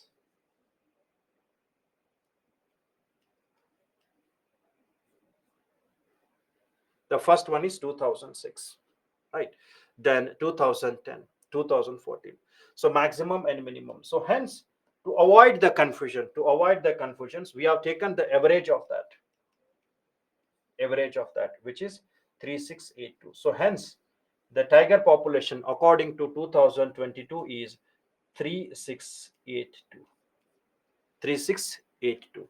And remember that the present data says the tiger numbers have increased tremendously in the state of Madhya Pradesh, followed by Karnataka.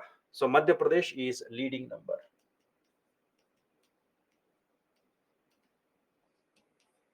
followed by Karnataka. Karnataka. Is it clear? So if you take the numbers, Madhya Pradesh has 526. Karnataka, sorry, Madhya Pradesh have moved from 526 to 785. Karnataka to 563. Uttarakhand 560. So Madhya Pradesh is leading, followed by Karnataka, then Uttarakhand. Uttarakhand. Is it clear? Now, certain datas which are there. India currently harbors 75% of the world's wild tiger. So India is the country where it is having the largest tiger population in the world. Central India and the Shivalik Hills, their belts, what we are talking, Gangetic Plains along the Gangas, which notably increased in the population. So here the population of the tiger was increased in the northern side. The largest population is in Madhya Pradesh, followed by Karnataka and Uttarakhand. The tiger occupancy, the tiger occupancy in the Western Ghat shows decline, right? And significant decline is observed in Wayanad landscape and Bilgirangan Hills, that is in Kerala and Karnataka. Significant numbers were decreased in these two, Wayanad Hills of Kerala and Biligiranga Hills of Karnataka.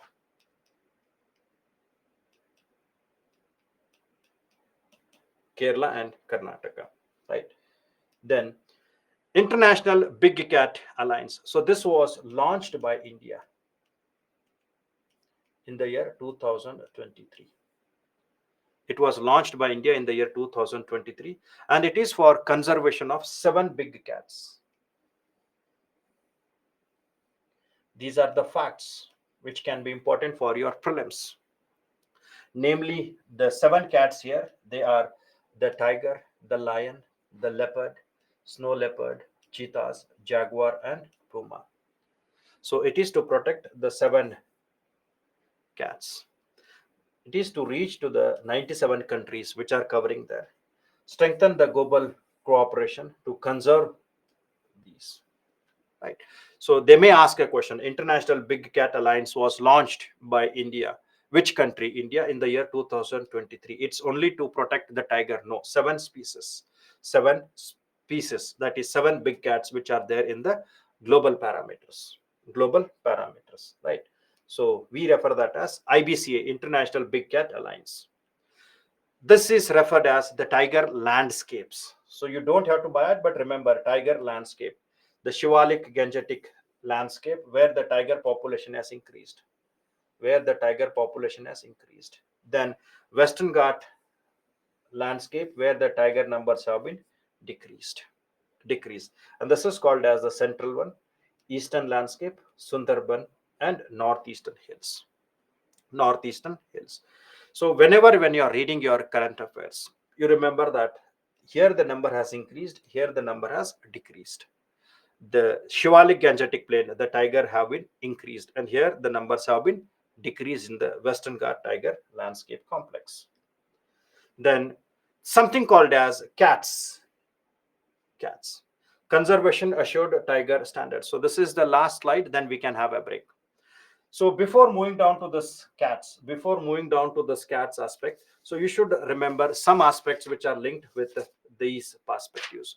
And this is where we talk about a declaration which is referred as St. Petersburg Declaration.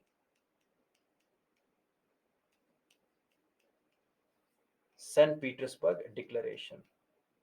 And this St. Petersburg Declaration was done in the year 2010. And the idea was to double the tiger population by 2020.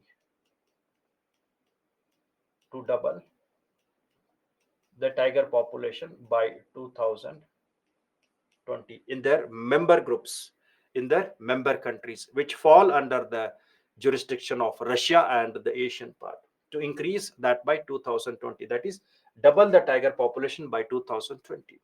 And during the same process, as they reached to 2013, they created a certain type of standards which has to be maintained. So made they created certain standards which has to be maintained to protect and conserve the tigers in their tiger reserves, in the tiger reserves. And these standards are referred as the conservation assured tiger standards. And any tiger reserves which provides the standards which are mentioned according to 2013, they are referred as the cats assured tigers, conservation assured tiger standards. And in the context of India, 23 tiger reserves 23 tiger reserves out of 54 are one which have received the cats accreditation. And in the year 2023 in the year 2023, these were included: Kali, Melghat, Pilibhit, Tadoba Andori, Navegam, and Periyar.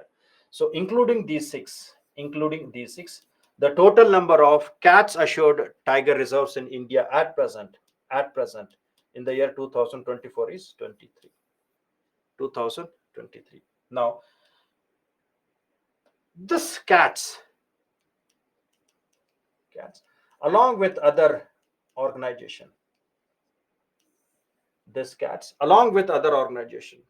yes, UP state became the first state in India to got that, right?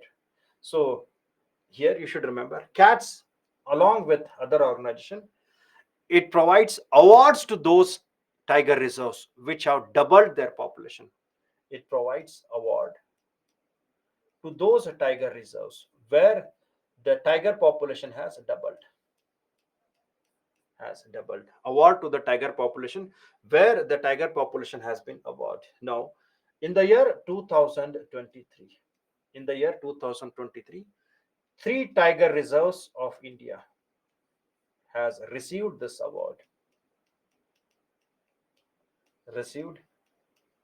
award.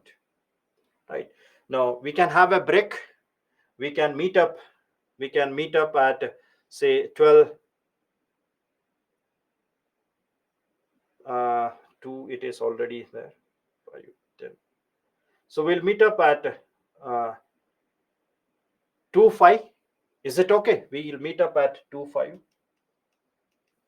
so that you will have a break from 3 to 3:40. You will have a break 3 to 3:50. So 2 5 will meet up. So before that, try to find out which are the three tiger reserves. Then we'll continue from 2 5.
Okay, so the hope I'm audible as well as visible to you all, right?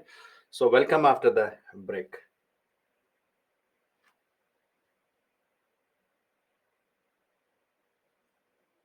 Done. So hope I'm audible as well as visible to you all, right? Done. So we were discussing about the cats, right? So cats means generally we refer them as best practices or the standards. We say best practices or the standards. Best practices or the standards to protect the tigers, to protect the tigers or to conserve the tigers. They are referred as cats, conservation assured tiger standards. And in the context of India, 23 tiger reserves, they have received the cats status.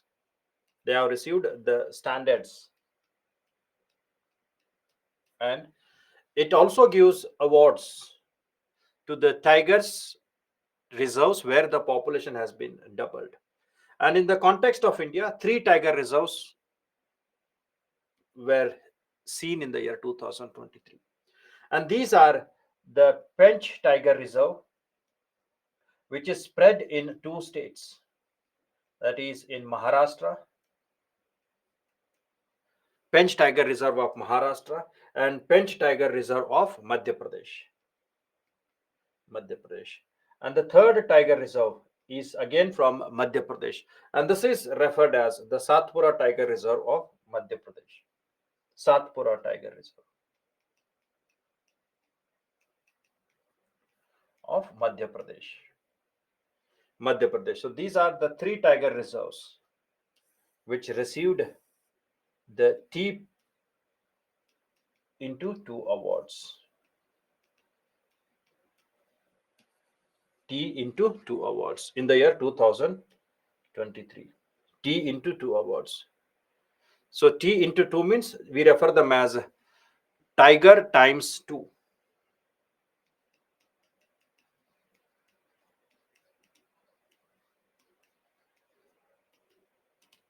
Where these tiger reserves have doubled the population of the tigers in that reserves. Now next is something called as Terai Arc landscape. It is a geographical area. It is a geographical area which is spread around the length of 810 kilometers. And this Terai Arc landscape is spread in two countries, India and Nepal. India and Nepal. And it is in between the two rivers, that is Yamuna in the west and Bagmati river in the east. Bagmati river in the east. 810 kilometers. And three states of India are seen in this Terai Arc landscape. They are Uttarakhand, Uttar Pradesh, and Bihar. So these are the three states where the Terai Arc landscape is seen in India. And this Terai Arc landscape is an area where we find many protected areas are there, like tiger reserves, national parks, etc. So many protected areas are there. Areas are there. And in this in this Terai Arc landscape, we find three flagship species are there. Flagship species are found. Flagship species are found. They are one horned rhino, second Asiatic elephant,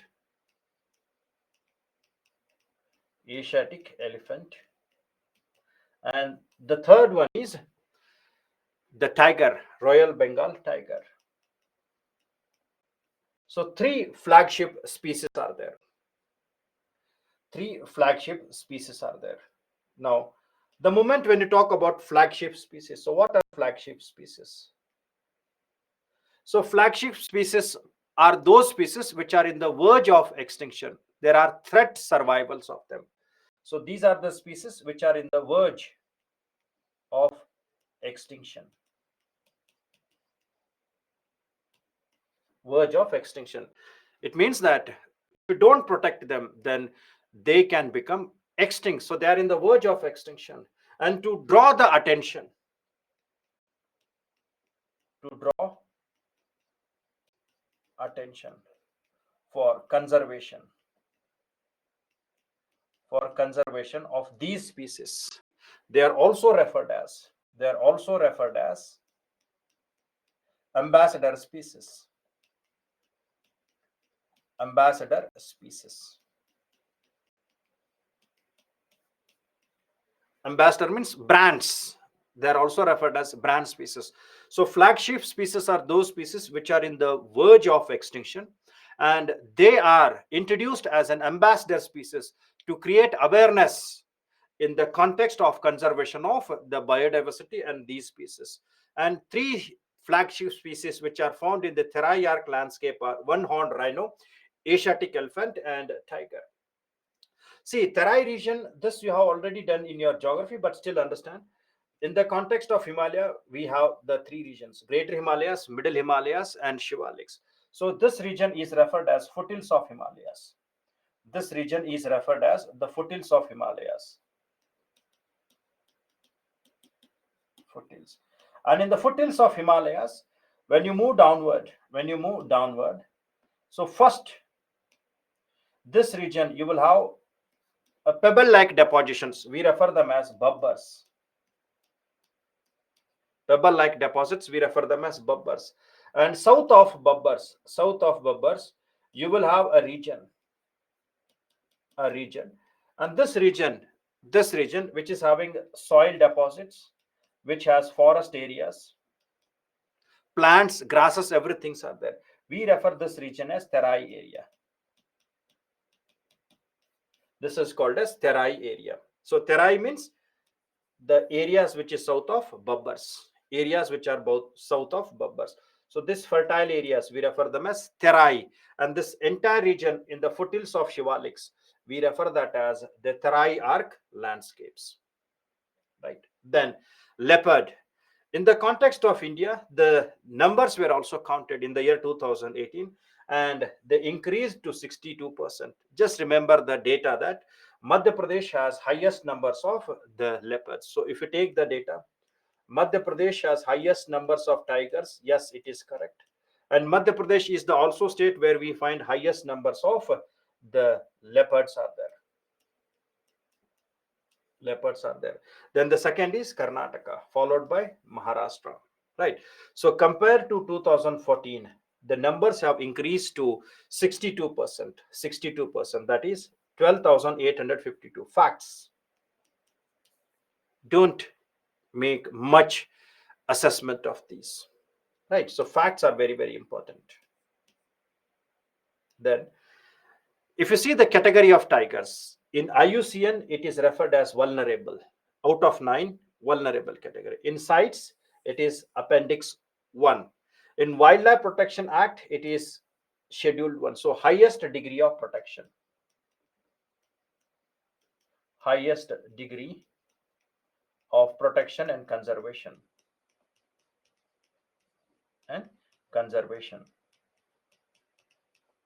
Highest degrees. And if you take a data of their ranges, in the Shivalik Hills and Gangetic Plains, we find 1,253.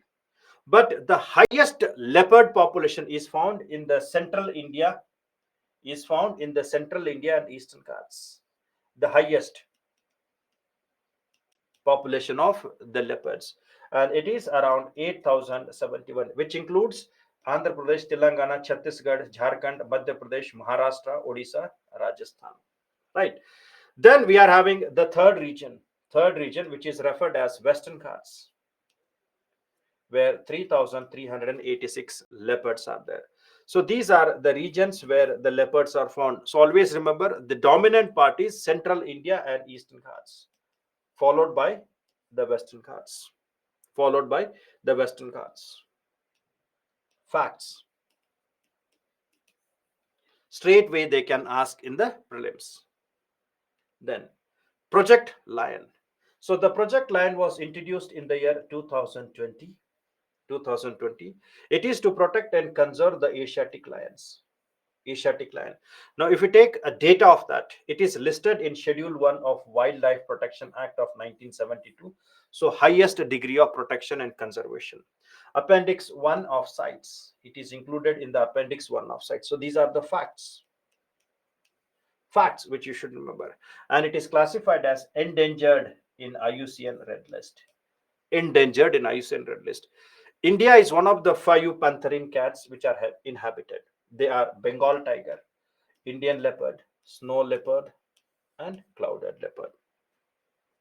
Right. And the last one is the lion. And this lion is endemic to Gujarat. Gujarat, that is Gir forest. It is endemic to Gujarat region.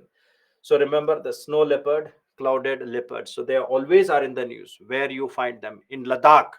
If you see the Ladakh, where you have the largest national park in the world, and it is also highest national park, right, and also the largest national park of India. So you may come across the snow leopard in that areas. If you take the northeastern side, you will find the clouded leopards which are dominant in the northeastern side of India. Now if any areas where we find the numbers which are reflected, you please remember them in the context of your answer writings. Is it clear? Okay. Panthers are different from leopards. Panthers you will find in, see, when I discussed about Amazon forest. So the Amazon forest has panthers. It is a region where it is having high density of panthers. So panthers are different from leopards. Right. Then if you take the population of lions, it has increased tremendously from 2015 to 2018. It has increased from 523 to 674. So there has been a tremendous increase if you take the data of 2020. Large number of the lion populations were there. And that is where it created many issues. Issues were there. Issues was about their habitat as the density increased. As the density of the lions increases, that is due to increasing of the population, there was more competition which was seen in the context of the lions, and this created major conflict within the tiger areas. Conflict were increased in the tiger regions. Third one is, as the number increased, the lions were also associated with many disease. So disease were affected to these lions, which was responsible for death of many lions there. So the disease which affected the wild animals, disease which affects the wild animals, and this time which were affected to the lions, it's not only the lion, many other animals are affected. The common disease which is there, and that is referred as canine distemper virus. Canine distemper virus. This was one. And second one is babesiosis. Babesiosis. Canine distemper virus is a virus disease. This babesiosis is a disease which is associated with the protozoan. And this protozoan, it attacks the RBC.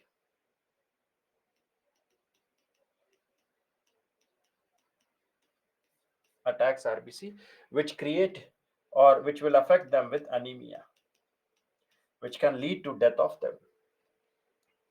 Is it clear? So this is something which we talk about the canine distemper virus and babesiosis. And because of all these three factors,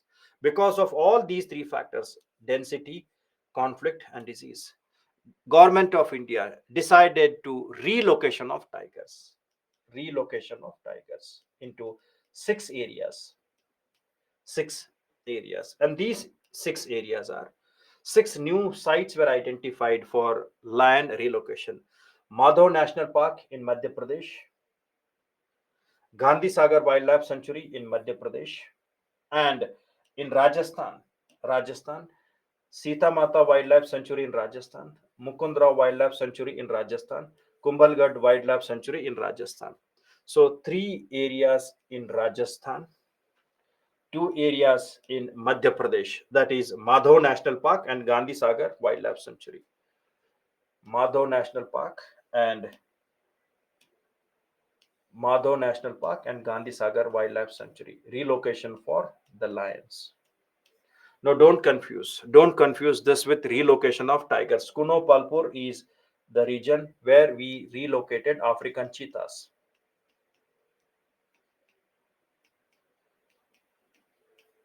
Cheetahs. Gandhi Sagar, and this is for lions. Lion relocation. Right. And the other one is the neighboring area of Gujarat. Right. So six new areas were identified. They are not yet started to relocate, but these have been identified under Project Tiger. Sorry, Project Lion. Project Lion. Yes, they are important. It is important. The places they may ask in the examination if they make any relocation.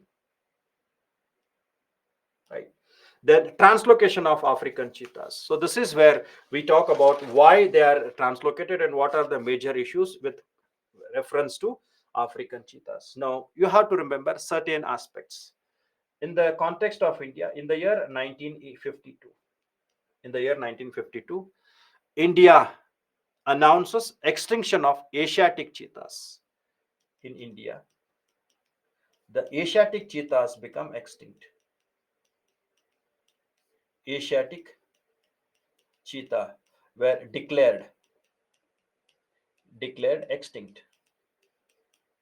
There were large number of Asiatic cheetahs were there during Mughals, during British, but they were hunted for trophies, hunted for skins, hunted for many other reasons. And hence, in the year 1952, we declared the Asiatic cheetahs as extinct. Extinct in the year 1952. Then we decided to reintroduce the Asiatic cheetahs. Reintroduce the Asiatic cheetahs. Right. Now the reason for that, why we should introduce the Asiatic cheetahs. The reasons given were these cheetahs, when you introduce them, they will eat up the herbivores like deers and all. They will control the population of deer. So it means that they will help in making the grassland to survive. So it is where it talks about reviving of the grassland. Reviving of the grasslands. Second, they will help in ecotourism.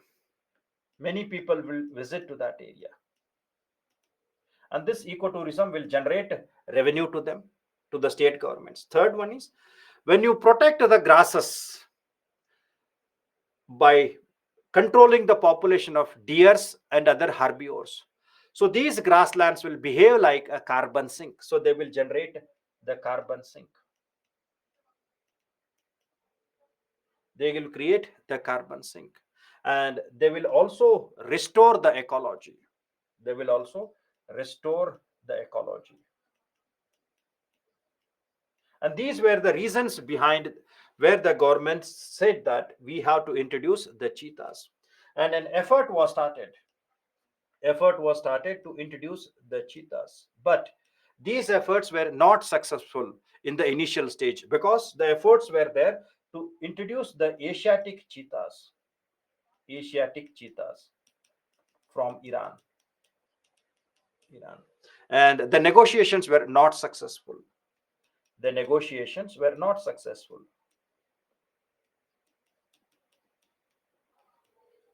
Not successful. It means that Iran declined giving the Asiatic cheetahs to India. The reason may be that the numbers of Asiatic cheetahs were also decreasing in the Iran.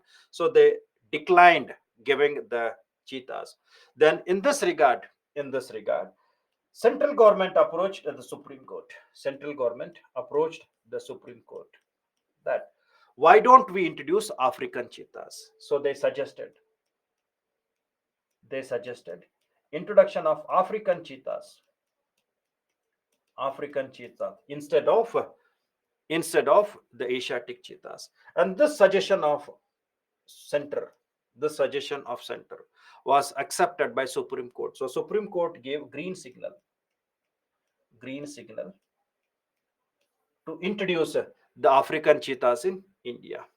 And as per that, National Tiger Conservation Authority, as per that, National Tiger Conservation Authority, it received no objection certificate, no objection certificate from International Union for Conservation of Nature, IUCN, to introduce the African cheetahs, cheetahs in India. And accordingly, the African cheetahs from South Africa and Namibia were introduced in Madhya Pradesh, that is Kuno Palpur National Park. Kuno Palpur National Park. Right. So this is something which is associated with translocation of African cheetahs, and there were incidences where the cheetahs died because of many parts, died because of many reasons. So this is in brief about translocation of African cheetahs. Now remember that it is not a normal translocation. It is translocation from one continent to another continent. So it is translocation from continent to continent. So hence it is referred as transcontinental translocation. Transcontinental. That is Africa to Asia. Africa to Asia. Now, we made an effort in understanding advantages. Now, what are the issues associated with introduction? What are the issues associated with that? It is not such simple. The first one is, we always know that there is no possibility of coexistence. There will always be a conflict. That is the competition exclusion principle, right? So no coexist. So they will always compete. That is first one. Second one is, as the number of densities increases, so they try to move out of their habitat. They move out of habitat, right? So they move out of their habitats. The third one is there is possibility that large amount of disease will be affected to that because of their densities. So they are prone to many disease because they are not adjusted to that particular area. Adaptation is major problem.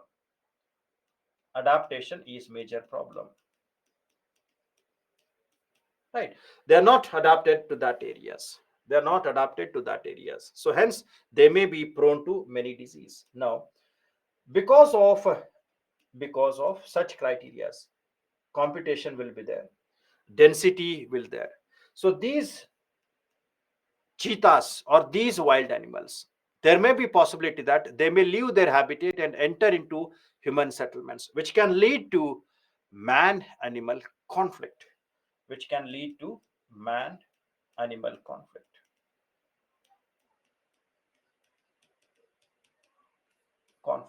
which can be a threat to the loss of biodiversity. So this is something which you have to take them into the consideration. Yes. So Asha tiger, so cheetahs, they have died. So in spite of that, they have promised that they will be supplying more cheetahs to India. Now, when you are remembering, they will not ask you about the names. But if you are remembering, that is fantastic. But you should remember what are the advantages and what are the issues and how the process of introduction of the cheetahs were there. See, why only cheetahs? Because if you see the cheetahs of Africa, the same type of grasslands are there in Madhya Madhya Pradesh, that is Kuno National Park. It is also grassland, and African cheetahs also in the savanna. So the grassland and their habitats are almost all same type. So adaptability will be easy. Adaptability will be easy. The climatic conditions and the grasslands, they are same. And they have the same type of practice, but the major problem is the African grasslands are very large in area. The Skuno National Park is smaller. The grasslands of India are smaller in the size compared to the African grasslands, so their habitats will be smaller here compared to that. Yes, lack of the food, that's what I told you, that they always compete for ecological niche. So they always compete for food, and also that's what competition exclusion principle comes here. Competition exclusion principle. So they compete for food habitats, and hence they can displace the weaker from their habitats, from their niche. So these are the issues, and these are the points which made the government to introduce this aspect. Is it clear? Then, if you see the African cheetahs and Asiatic cheetahs, you should remember Asiatic cheetahs are comparatively small, and these are found only in Iran, and these are critically endangered in the IUCN Red List. Critically endangered in IUCN Red List. African cheetahs are comparatively larger. They can be found in many parts, not only in Africa. You can find them in many areas. And apart from that, in the IUCN Red List, they are not critically endangered. They are vulnerable species.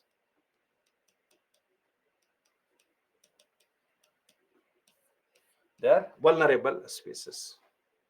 Is it clear? So Asiatic and African cheetahs.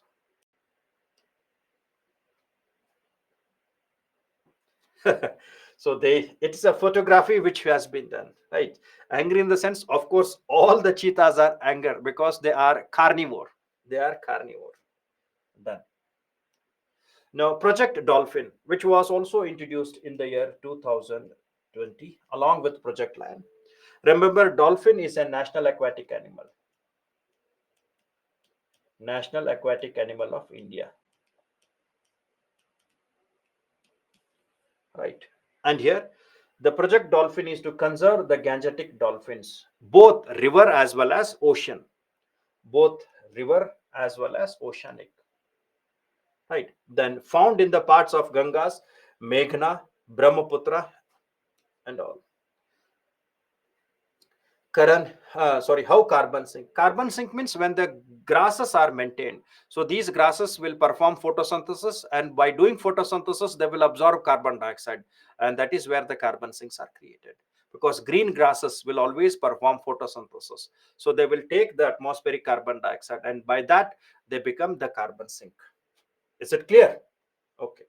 So IUCN, according to IUCN, they are endangered species. And according to Wildlife Act of 1972, they are referred as Schedule 1, highest degree of protection and conservation. Then in the sites, they are referred as Appendix 1. And in CMS, conservation of migratory species, so they are referred as Appendix 2. Appendix 2. Then Vikramshila Gangetic dolphins, Vikramshila Gangetic dolphin sanctuary from Sultanganj to Kahalganj in Bihar is the only dolphin sanctuary. Now, government is proposing to increase them under the Project Dolphin, to increase the numbers. Increase the numbers. And 5th October is celebrated as National Ganga River Dolphin Day. National River Ganga Dolphin Day. Is it clear? Yes, tiger, leopards, all these. So whenever when we talk about these tigers, leopards, etc., etc., they play a very important role because they maintain the balance by killing the herbivores. So they maintain the ecological balance by hunting the herbivores. So they maintain the number of herbivores so that they won't convert the grassland into forest areas, grassland into desert areas. So by that, the tigers, the leopards, the cheetahs. So they play an important role in maintaining the carbon sinks, because if you put all the herbivores there, then they will eat up all the grasses and plant species. Then where will be the photosynthesis? So they play a very important role. They play a very important role in maintaining these grasslands. See, for Project Dolphin, they have made many parts. So they created uh, activities like banning the sand mining in the areas. Proper knowledge sharing base is done. They have created many aquatic centers which provides awareness among the protection and conservations in that areas. And the moment when you declare the dolphin project, it means that when you have classified that as an aquatic animal, it means that highest degree of protection and conservation is given to that. Hunting of them is prohibited with highest degrees there, right? And these are the areas where we find the dolphins. These are the areas where we find the dolphins, right? Ganga River, Brahmaputra River, and the country. So facts are important. So if they introduce any new century, so that can be your current affairs. Then Project Elephant was introduced in the year 1992. Now remember, this Project Elephant did not have statutory status. It did not have a statutory status. It did not have any statutory status like the Project Tiger. But in the year 2023, the Project Tiger division has been merged with the Project Elephant, and this is named as Project Tiger and Elephant Division. This has been in the year 2023, where the Project Tiger is merged with Project Elephant under the Ministry of Environment, Forest and Climate Change, to make more protection and conservation of the elephants. Now remember, the highest number of elephants are there in Karnataka, then followed by Kerala. Sorry, Assam and Kerala. So South India is dominant with the population of elephants.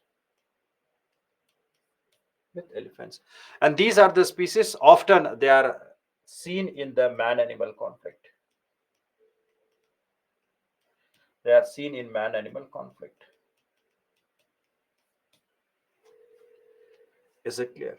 And if you take the elephant reserves, in India, we are having 33 elephant reserves, which are established in 14 major elephant status, right? And the 33rd was Dudhwa Pilbit in Uttar Pradesh. In this district, Dudhwa Pilbit. So we find that Terai Elephant Reserve.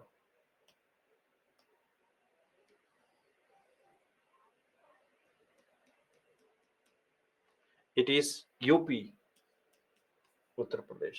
Then we are having a tiger reserve, sorry, elephant reserve, that is Lemuru in Chhattisgarh.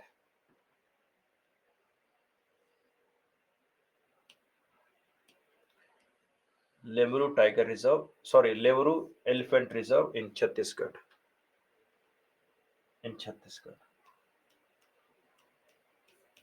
Right? And Agasthamalai in Tamil Nadu. That is 31st and 32nd. Agasthamalai in Tamil Nadu. This region, Agasthamalai, in between Karnataka, in between Kerala and Tamil Nadu. Agasthamalai Tiger Reserves. Right. See, gestation period and all, they're not required because they all are your science-based data. Science-based data. Once it was asked, so they will not ask you in detail about that. And it is very difficult to remember the gestation periods as well. So they all are based on SNT, science and technology, and animal husbandry part. Right. Don't break much head on that. Sometimes they may ask, but not always often. Then Convention on Biological Diversity and all. So these are international approaches in the context of protecting biodiversity in India. International approach in protecting the biodiversity in India. The first one is the Convention on Biological Diversity. This already we have discussed, and we are implementing this. We are implementing this with India's Biodiversity Act of 2002. Right. Then Agenda 21 and biodiversity. This I'll take when I take climate change. Agenda 21 is, it is referred as the 21st century, and agenda is sustainable development. So Agenda 21 means it is blueprint of sustainable development for 21st century. Sustainable development for 21st century. We refer that as the Agenda 21. And this I'll take up when I take UNFCCC and other phenomena. Then it talks about management issues dealing with development legislation and greater participation of the human beings there. Then provide information, research data, so that we can make a holistic approach in maintaining the biodiversities, including tigers, cheetahs, plants, everything is included. Then something called as HE targets, five goals and 20 targets. Right. So HE targets, five goals and 20 targets. If you remember the names, that is more than sufficient, right? Then sustainable development goals. So we have 17 goals which are referred as sustainable development goals. And within this sustainable development goals, there are few goals which enhances the protection of the biodiversities at the international level. So sustainable development goals, 17 goals are there. So I'll take up that one small slide is there. I'll take up that maybe this tomorrow or somewhere. I'll take up that one small chart is there. I'll give that chart also. Right. Then Ramsar wetlands in India. So Ramsar conventions, remember that Iran Ramsar conventions, which works with the collaboration of the following organization to maintain the Ramsar wetlands. And these are IUCN, BirdLife International, International Water Management Institute, Wetland International, then Wildfall and Wetland Trust, then World Wide Fund International. So these are the institutes along with the Ramsar conventions. They maintain the protection and conservation of Ramsar wetlands in India. Now remember that in India we are having more than 7 lakh wetlands are there. More than 7 lakh wetlands are there. Out of these 7 lakh wetlands, we have 80 wetlands which are referred as Ramsar wetland.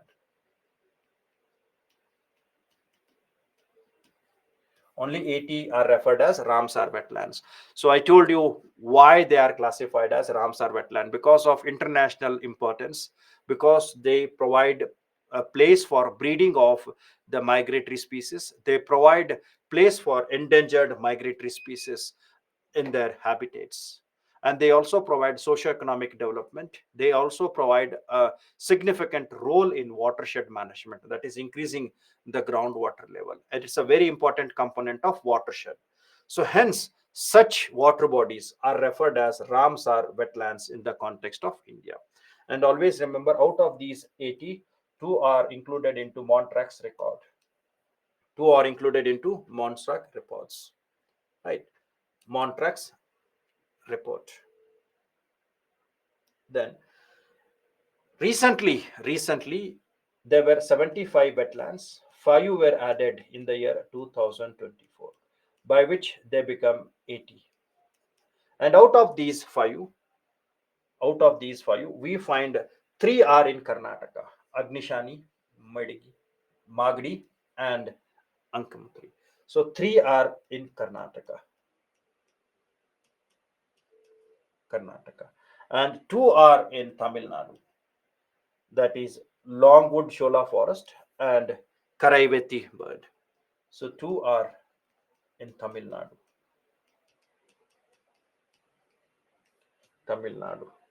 right? So by addition of two in Tamil Nadu, so the number of wetlands in Tamil Nadu become 16, And Tamil Nadu is a state which is having the largest Ramsar wetlands in India. It is a state which is having the highest number of Ramsar wetlands in India.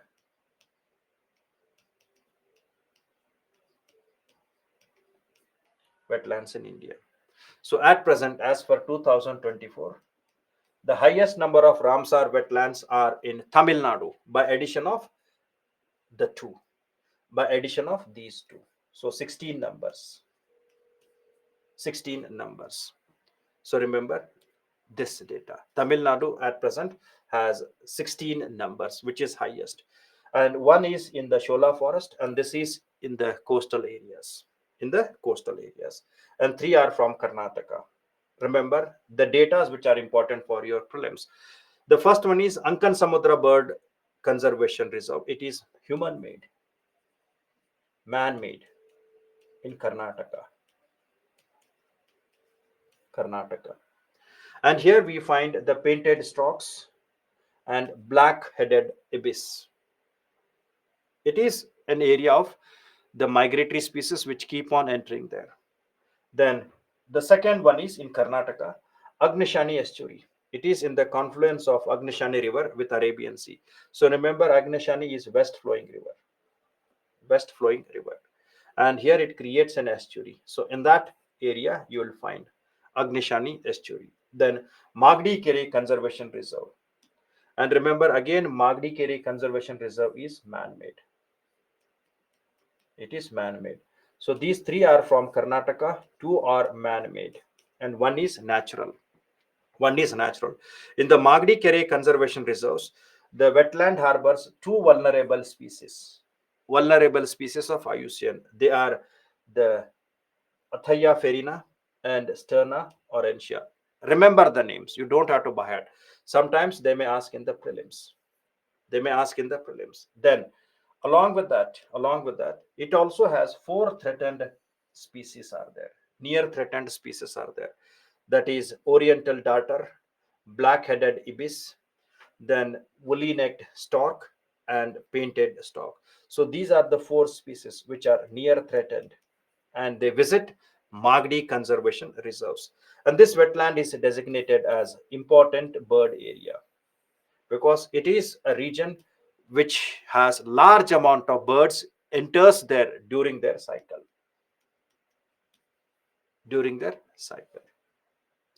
Then two from Tamil Nadu, that is Karaveti Bird Sanctuary and Longwood Shola Forest. And this is in the Western Ghats. The Karaveti Bird Sanctuary is the largest inland wetlands of Tamil Nadu, and it is a source of groundwater recharge for them. And here many birds visit. They are the bar-headed geese, pin-tailed duck, northern shoveler, common pockard, Eurasian vigian, common teal, and cotton tail. So these are the one which are seen, common teal and cotton teal, which visits there. Then Longwood Shola forest. It is a unique forest vegetation which is in the Tamil Nadu, Karnataka, and Kerala. But this Longwood Shola forest is in the state of Tamil Nadu. Forested wetland serves as a habitat for globally endangered black-chinned Nilgiri laughing thrush and vulnerable Nilgiri wood pigeons. So remember them with the facts which can be asked in the prelims. Don't go in detail, but remember the names if they are asked in the prelims, because these are the recently declared Ramsar wetland sites in India. So totally 80 Ramsar wetland sites are there in India. Right. Now, India has more than 7.5 lakh wetlands, which covers a total area of 15.3 million hectares. Right. But a report which is referred as Global Wetland Report, world has lost more than 87% of wetlands since 1700, and India is also the same. India has also lost many wetlands. Now, what are the reasons for losing the wetlands? The first one is pollution. pollution. So large amount of the pollutants which enter there due to urbanization, industries, etc. So water pollution,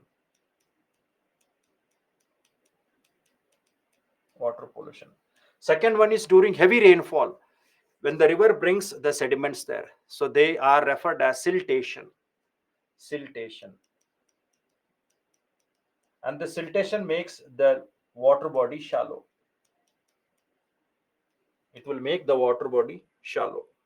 The third one is when we talk about these wetlands, illegal encroachment is done. Illegal encroachment for setting up of industries and many habitats, many dwelling places are there. So many lakes were there. Now you find many buildings are there, right? Industry and settlements. Settlements. Fourth one is they have converted into agriculture land. Encroachment for agriculture land. Because they are very fertile and they are converted for agricultural areas, agricultural activities, large amount of regions. Then fifth, we find these are the areas where the solid waste is dumped, the debris of the buildings are dumped, debris of old buildings. Generally we refer that as solid waste is dumped. Then not proper managements, no proper managements.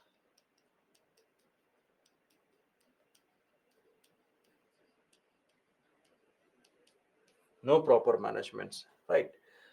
So climatic factors, all those you can mention, global warming and climate change, where we find that large amount of pollution is adding, carbon dioxide is entering. So all these, lack of government and all you can mention. So these are the reasons where we are losing large amount of the wetlands in the context of India as well as the world. Now what are the methods, what are the ways in which we can protect them? And here we talk about the efforts to protect and conserve the wetlands with reference to India. So these wetlands are generally referred as kidneys of the earth. They make the filtration of the water. They make the filtration of the water. Kidneys. So Amazon forests are lungs of the earth. Wetlands are kidneys of the earth, where they filter the water and make availability of groundwaters. Right. So for conservation of lakes and wetlands, Ministry of Environment, Forest and Climate Change. Right. So they have introduced National Wetland Conservation Program in the year 1986. 1986 to protect and conserve. To protect and conserve, 116 wetlands were taken. To protect and conserve. Protect, conserve, and restore. Protect, conserve, and restore the wetlands. Wetlands. Now, how they did? They did by taking many datas, by collecting the datas. Collection of the datas. So, datas about the wetlands, datas about the species which are there, datas about the present composition of water, datas about the encroachment which is being done, datas about the present activities which are done. So collecting the datas. Then second one is to have a proper coordination, to create a proper coordination between different ministries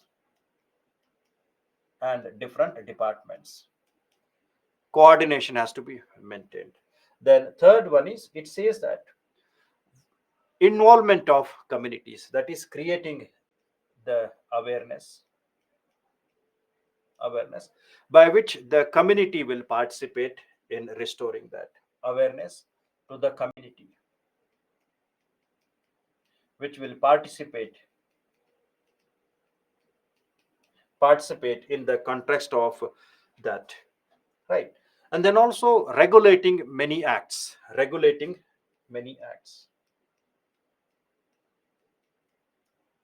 like enforcement strongly about the pollution acts, etc., so that large amount of the polluted waters are not entering. Right. After that, the National Lake Conservation Program was also introduced in the year 2001. 2001. And then, to make a proper and efficient implementation, in the year 2013, both A and B were merged. A and B were merged. And then we created the National Plan for Conservation and Aquatic Ecosystem. Both the programs were merged, and we created National Plan for Conservation of Aquatic Ecosystems, which performs the same functions: collection of the data, coordination with different ministries to make effective implementation, conserve, restore, creating awareness among that. Right. So all these legislation means we talk about all those. It can be NGT part, it can be about Air Pollution Act, Water Pollution Act, cleaning of the wetlands, desiltation of the wetlands. So all such types of works were taken to protect and conserve the wetlands. Then a very strong thing was we made an introduction of the wetland management rules of 2017. So the first time the rules were introduced in the year 2010, and then we revised them and we introduced them again in the year 2017, which are referred as the Wetland Conservation and Management Rules of 2017. Now, here you should remember, not in detail, remember certain points. The first aspect is we have to create, or according to the Wetland Rules of 2017, each state and union territory will have an authority. Each state and union territory will set up an authority which will create the strategies and methodologies for conservation and wise use of the wetlands. Authority which will create strategies to conserve and take care of the wetlands. Then the second aspect of this act is the authority which is created will prepare the list of it will prepare the list of all the wetlands in the states or union territories. So authority will prepare the list of all the wetlands in their states or union territories. Then, once they have developed the list, then they have to create the list of activities which has to be regulated and permitted. Regulated means restricted. Regulation means not stopping. Regulation means restricting. It means you can give permission to only such activities which are not harming, restricting the type of activities there, and also permitting certain activities which are allowed in that zone. So authority will prepare a list, and these list of activities are which are regulated or permitted in the wetland areas.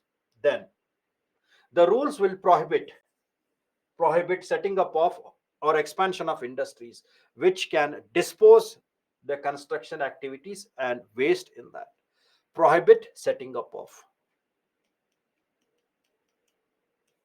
or expansion of industries. And the last one is it will recommend a mechanism for maintenance of ecological characteristics. So remember, authority will be created, and this authority will prepare a list, and the list of activities which can be regulated, which can be allowed. Then prohibit setting up of the industries which are polluting, prohibit setting up of the settlements which are making threat to the water bodies. Then mechanism for maintaining ecological characteristics. Mechanism means setting up of sewage treatment plant or enforcement of the acts very strongly, like the Biodiversity Act or the acts like pollution acts, etc. So enforcing the acts so that fines will be imposed or penalty will be imposed who are breaking the possible aspects of the laws which are threat to the wetlands. So this is what you should remember in the context of wetlands. Right. Now, apart from that, Amrit Dharohar scheme, which focuses on conservation of existing Ramsar sites in India through active public participation. Just remember the name, Amrit Dharohar. Now, when you're writing your notes, right, 2 or 3 points of that Amrit Dharovar. Then we are having MISTI, that is Mangroves Initiative for Shoreline Habitats and Tangible Incomes. And I have discussed this when I talked about the mangroves, etc. Right? So that will also help. Then Ganga project. Yes, Ganga project, that is Namami Gange. That is Namami Gange. Namami Gange. So when I take pollution, I'll discuss in detail about Namami Gange. So that is also something which is very, very important. So this is how you have to accumulate the data, right? So whenever when you're writing the data, Parshuram, you have to accumulate these data. So they are very valid and they will help you in writing very good answers, right? So this is about the wetlands. Then in the context of India, we are having National Green Tribunal. National Green Tribunal. So it is referred as the highest judicial body with reference to environmental concern. Environmental concern. And it was established in the year 2010 under the National Green Tribunal Act. And here its main office is at Delhi. Main office at Delhi. Plus, it also sits in Bhopal, Pune, Kolkata, and Chennai. Kolkata and Chennai.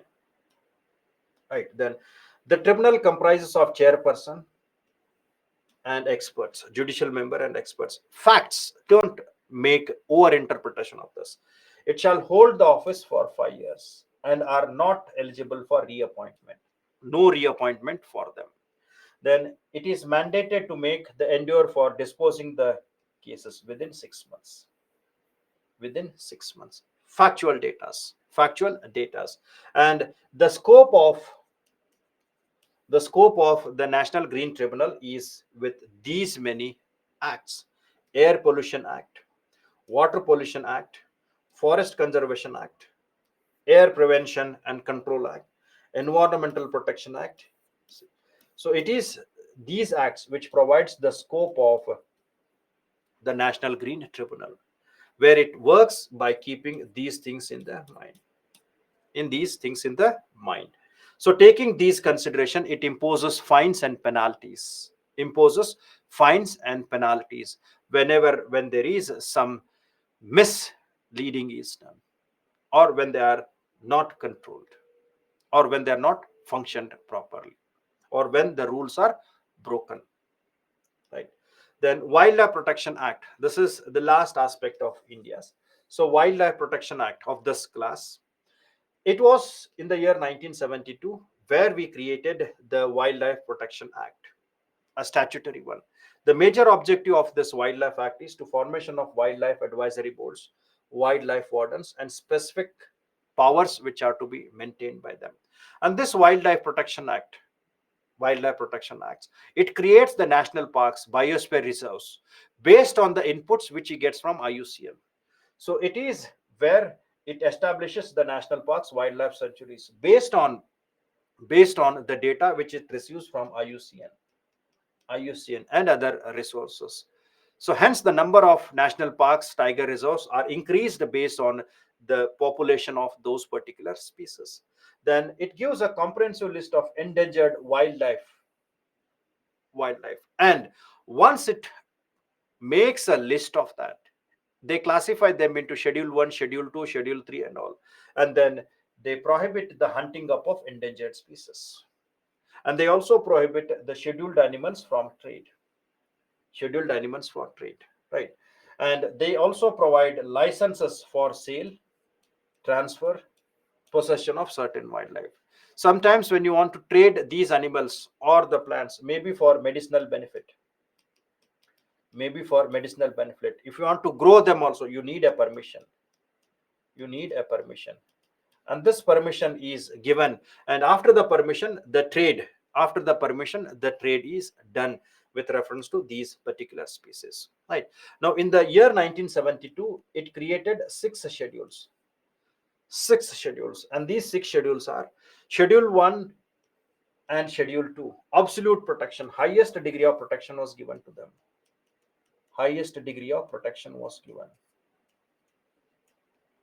like the lion, the tigers, etc. Then schedule 3 and schedule 4, Schedule 3 and Schedule 4, the animals which were included here, the animals which were included, they were given protection with lower degrees. Lower degrees. Then Schedule 5, which are referred as vermin. So what are vermin? So these are the animals which pose threat for livestock resources and the agricultural crops. Example, crow, bats, the fruit eating bats, etc. So we refer them as vermium, and they can be hunted. They can be hunted without any permission. They can be hunted. Now, Schedule 6, plants prohibit from cultivating and planting. So if you want to grow them, you need a permission. You need a permission to grow them, right? To grow them, you need a permission to grow them. Then, in the year 2022, a systematic change was done. So we wanted to implement the sites. And to implement the sites, we made an amendment to the Wildlife Act of 1972. And then we introduced that by changing the schedules. We restricted the Schedule 6 to Schedule 4. So we reduced the schedules from 6 to 4. So now the Wildlife Act of 1972, which has been amended, will have 4 schedules. And the fourth schedule will be to implement the sites, will be implement the sites. So this is the amendment which is done in the year 2022. So now instead of 6, we will be having 4 schedules. 4 schedules in the Wildlife Act of 1972. Wildlife Act of 1972. Right. Schedule 1, it contains most endangered species of plants and animals which are prohibited from being hunted, captured, or traded or possessed. Now, they can be hunted only when they become a threat. They can be hunted only when they become a threat, and the issues have to be issues has to be done, or the ordinance or the order has to be issued by the chief conservator. There, only in circumstances they can be hunted, not all the time. Whenever hunting is done, a strict action is taken against them, imposement of fine, and they can be jailed also. Hunting of Schedule 1, but they can be hunted when they pose a threat, like man animal conflict which has started. So if a tiger has entered into human habitation, then there is no other go to hunt that, where the chief conservator issues the order. So they can be hunted only under certain conditions, right? Then Schedule 2, it contains the species that also accorded high protection, and they are comparatively lesser degrees of protection, and they are used for scientific research and control of the pest. Schedule 3, this consists of the species that are protected with lesser degrees than 1 and 2, and they can be hunted or captured with a permit from the government. Hunted or captured, permit from government. Now here you should remember that the vermin which was specifically found in the Schedule 5 has been replaced and it has been put into Schedule 3. But here there is no special clause called as the vermin. So after this 2022, right? So the vermin list has been removed. So the Schedule 5 has been removed. Now, who will declare the vermin species? Who will declare the vermin species? Vermin species means the species which are threat, for livestock and the crops there. Now, after 2022, center have the power, right? So center have the power to declare, yes, Ministry of Environment and Forest Climate Change. So center have the power to declare any species as vermin. So there has been change which has been introduced after 2022. Now the center can declare any species which is vermin, any vermin. Then the Schedule 4 to implement the sites. Schedule 4 to implement the sites.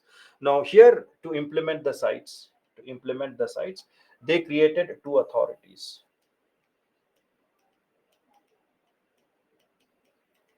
Two authorities were created, right? So two authorities are the one which is associated with, that is management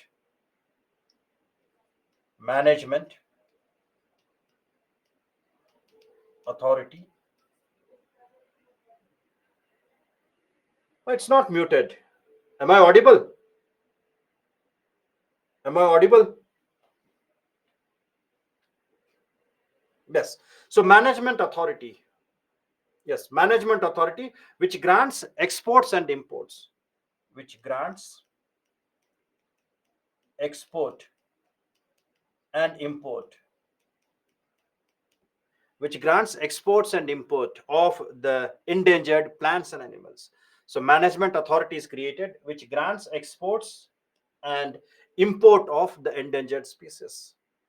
Endangered species. Then we have scientific authority,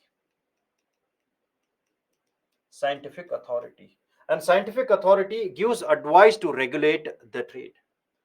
Gives advice to regulate the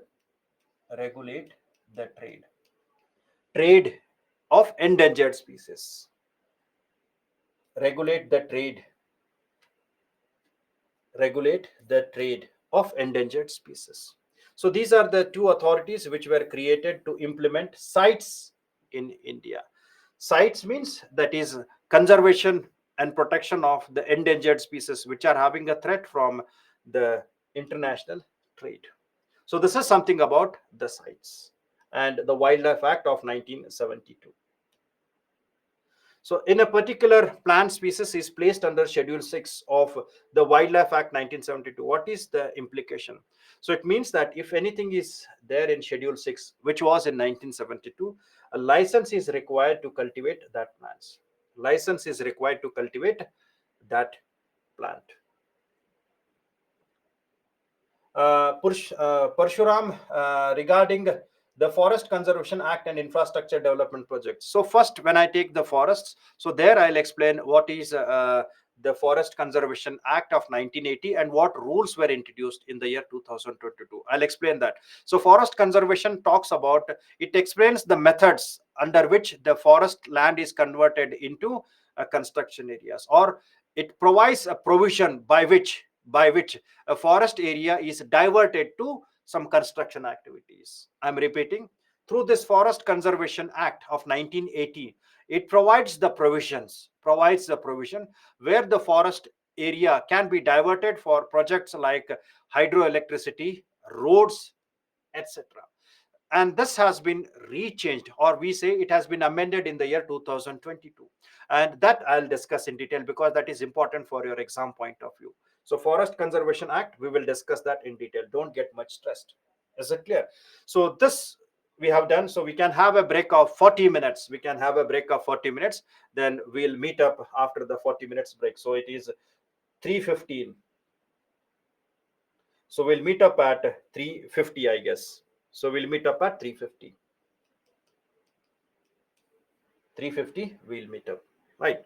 So whenever when you are writing anything, don't get much stressed. Keep the datas in your fingertips. Don't get much stressed. So even if you remember 70% of the discussion, that is more than sufficient for you to write answers. And apart from that, always follow the basics which I am explaining and update yourself with current affairs. I'm explaining all the concepts. Update them with your current affairs, so that will enhance your confidence in the context of examination.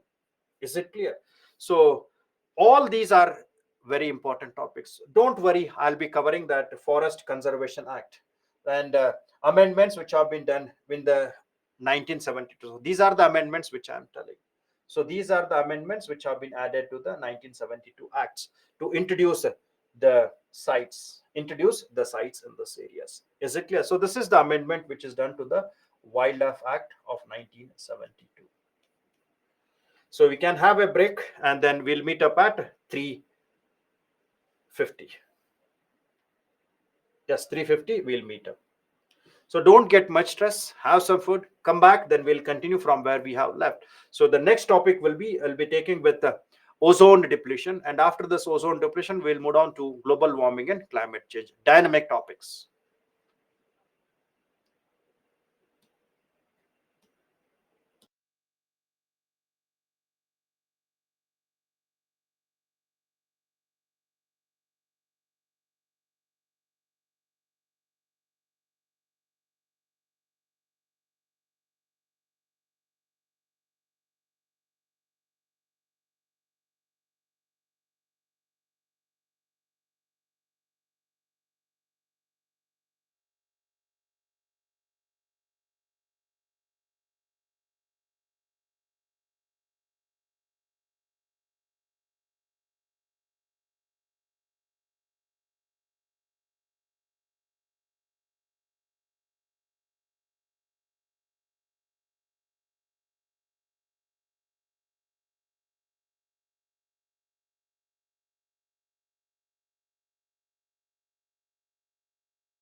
Phone ಎಷ್ಟಿರ್ತದ್ರಿ?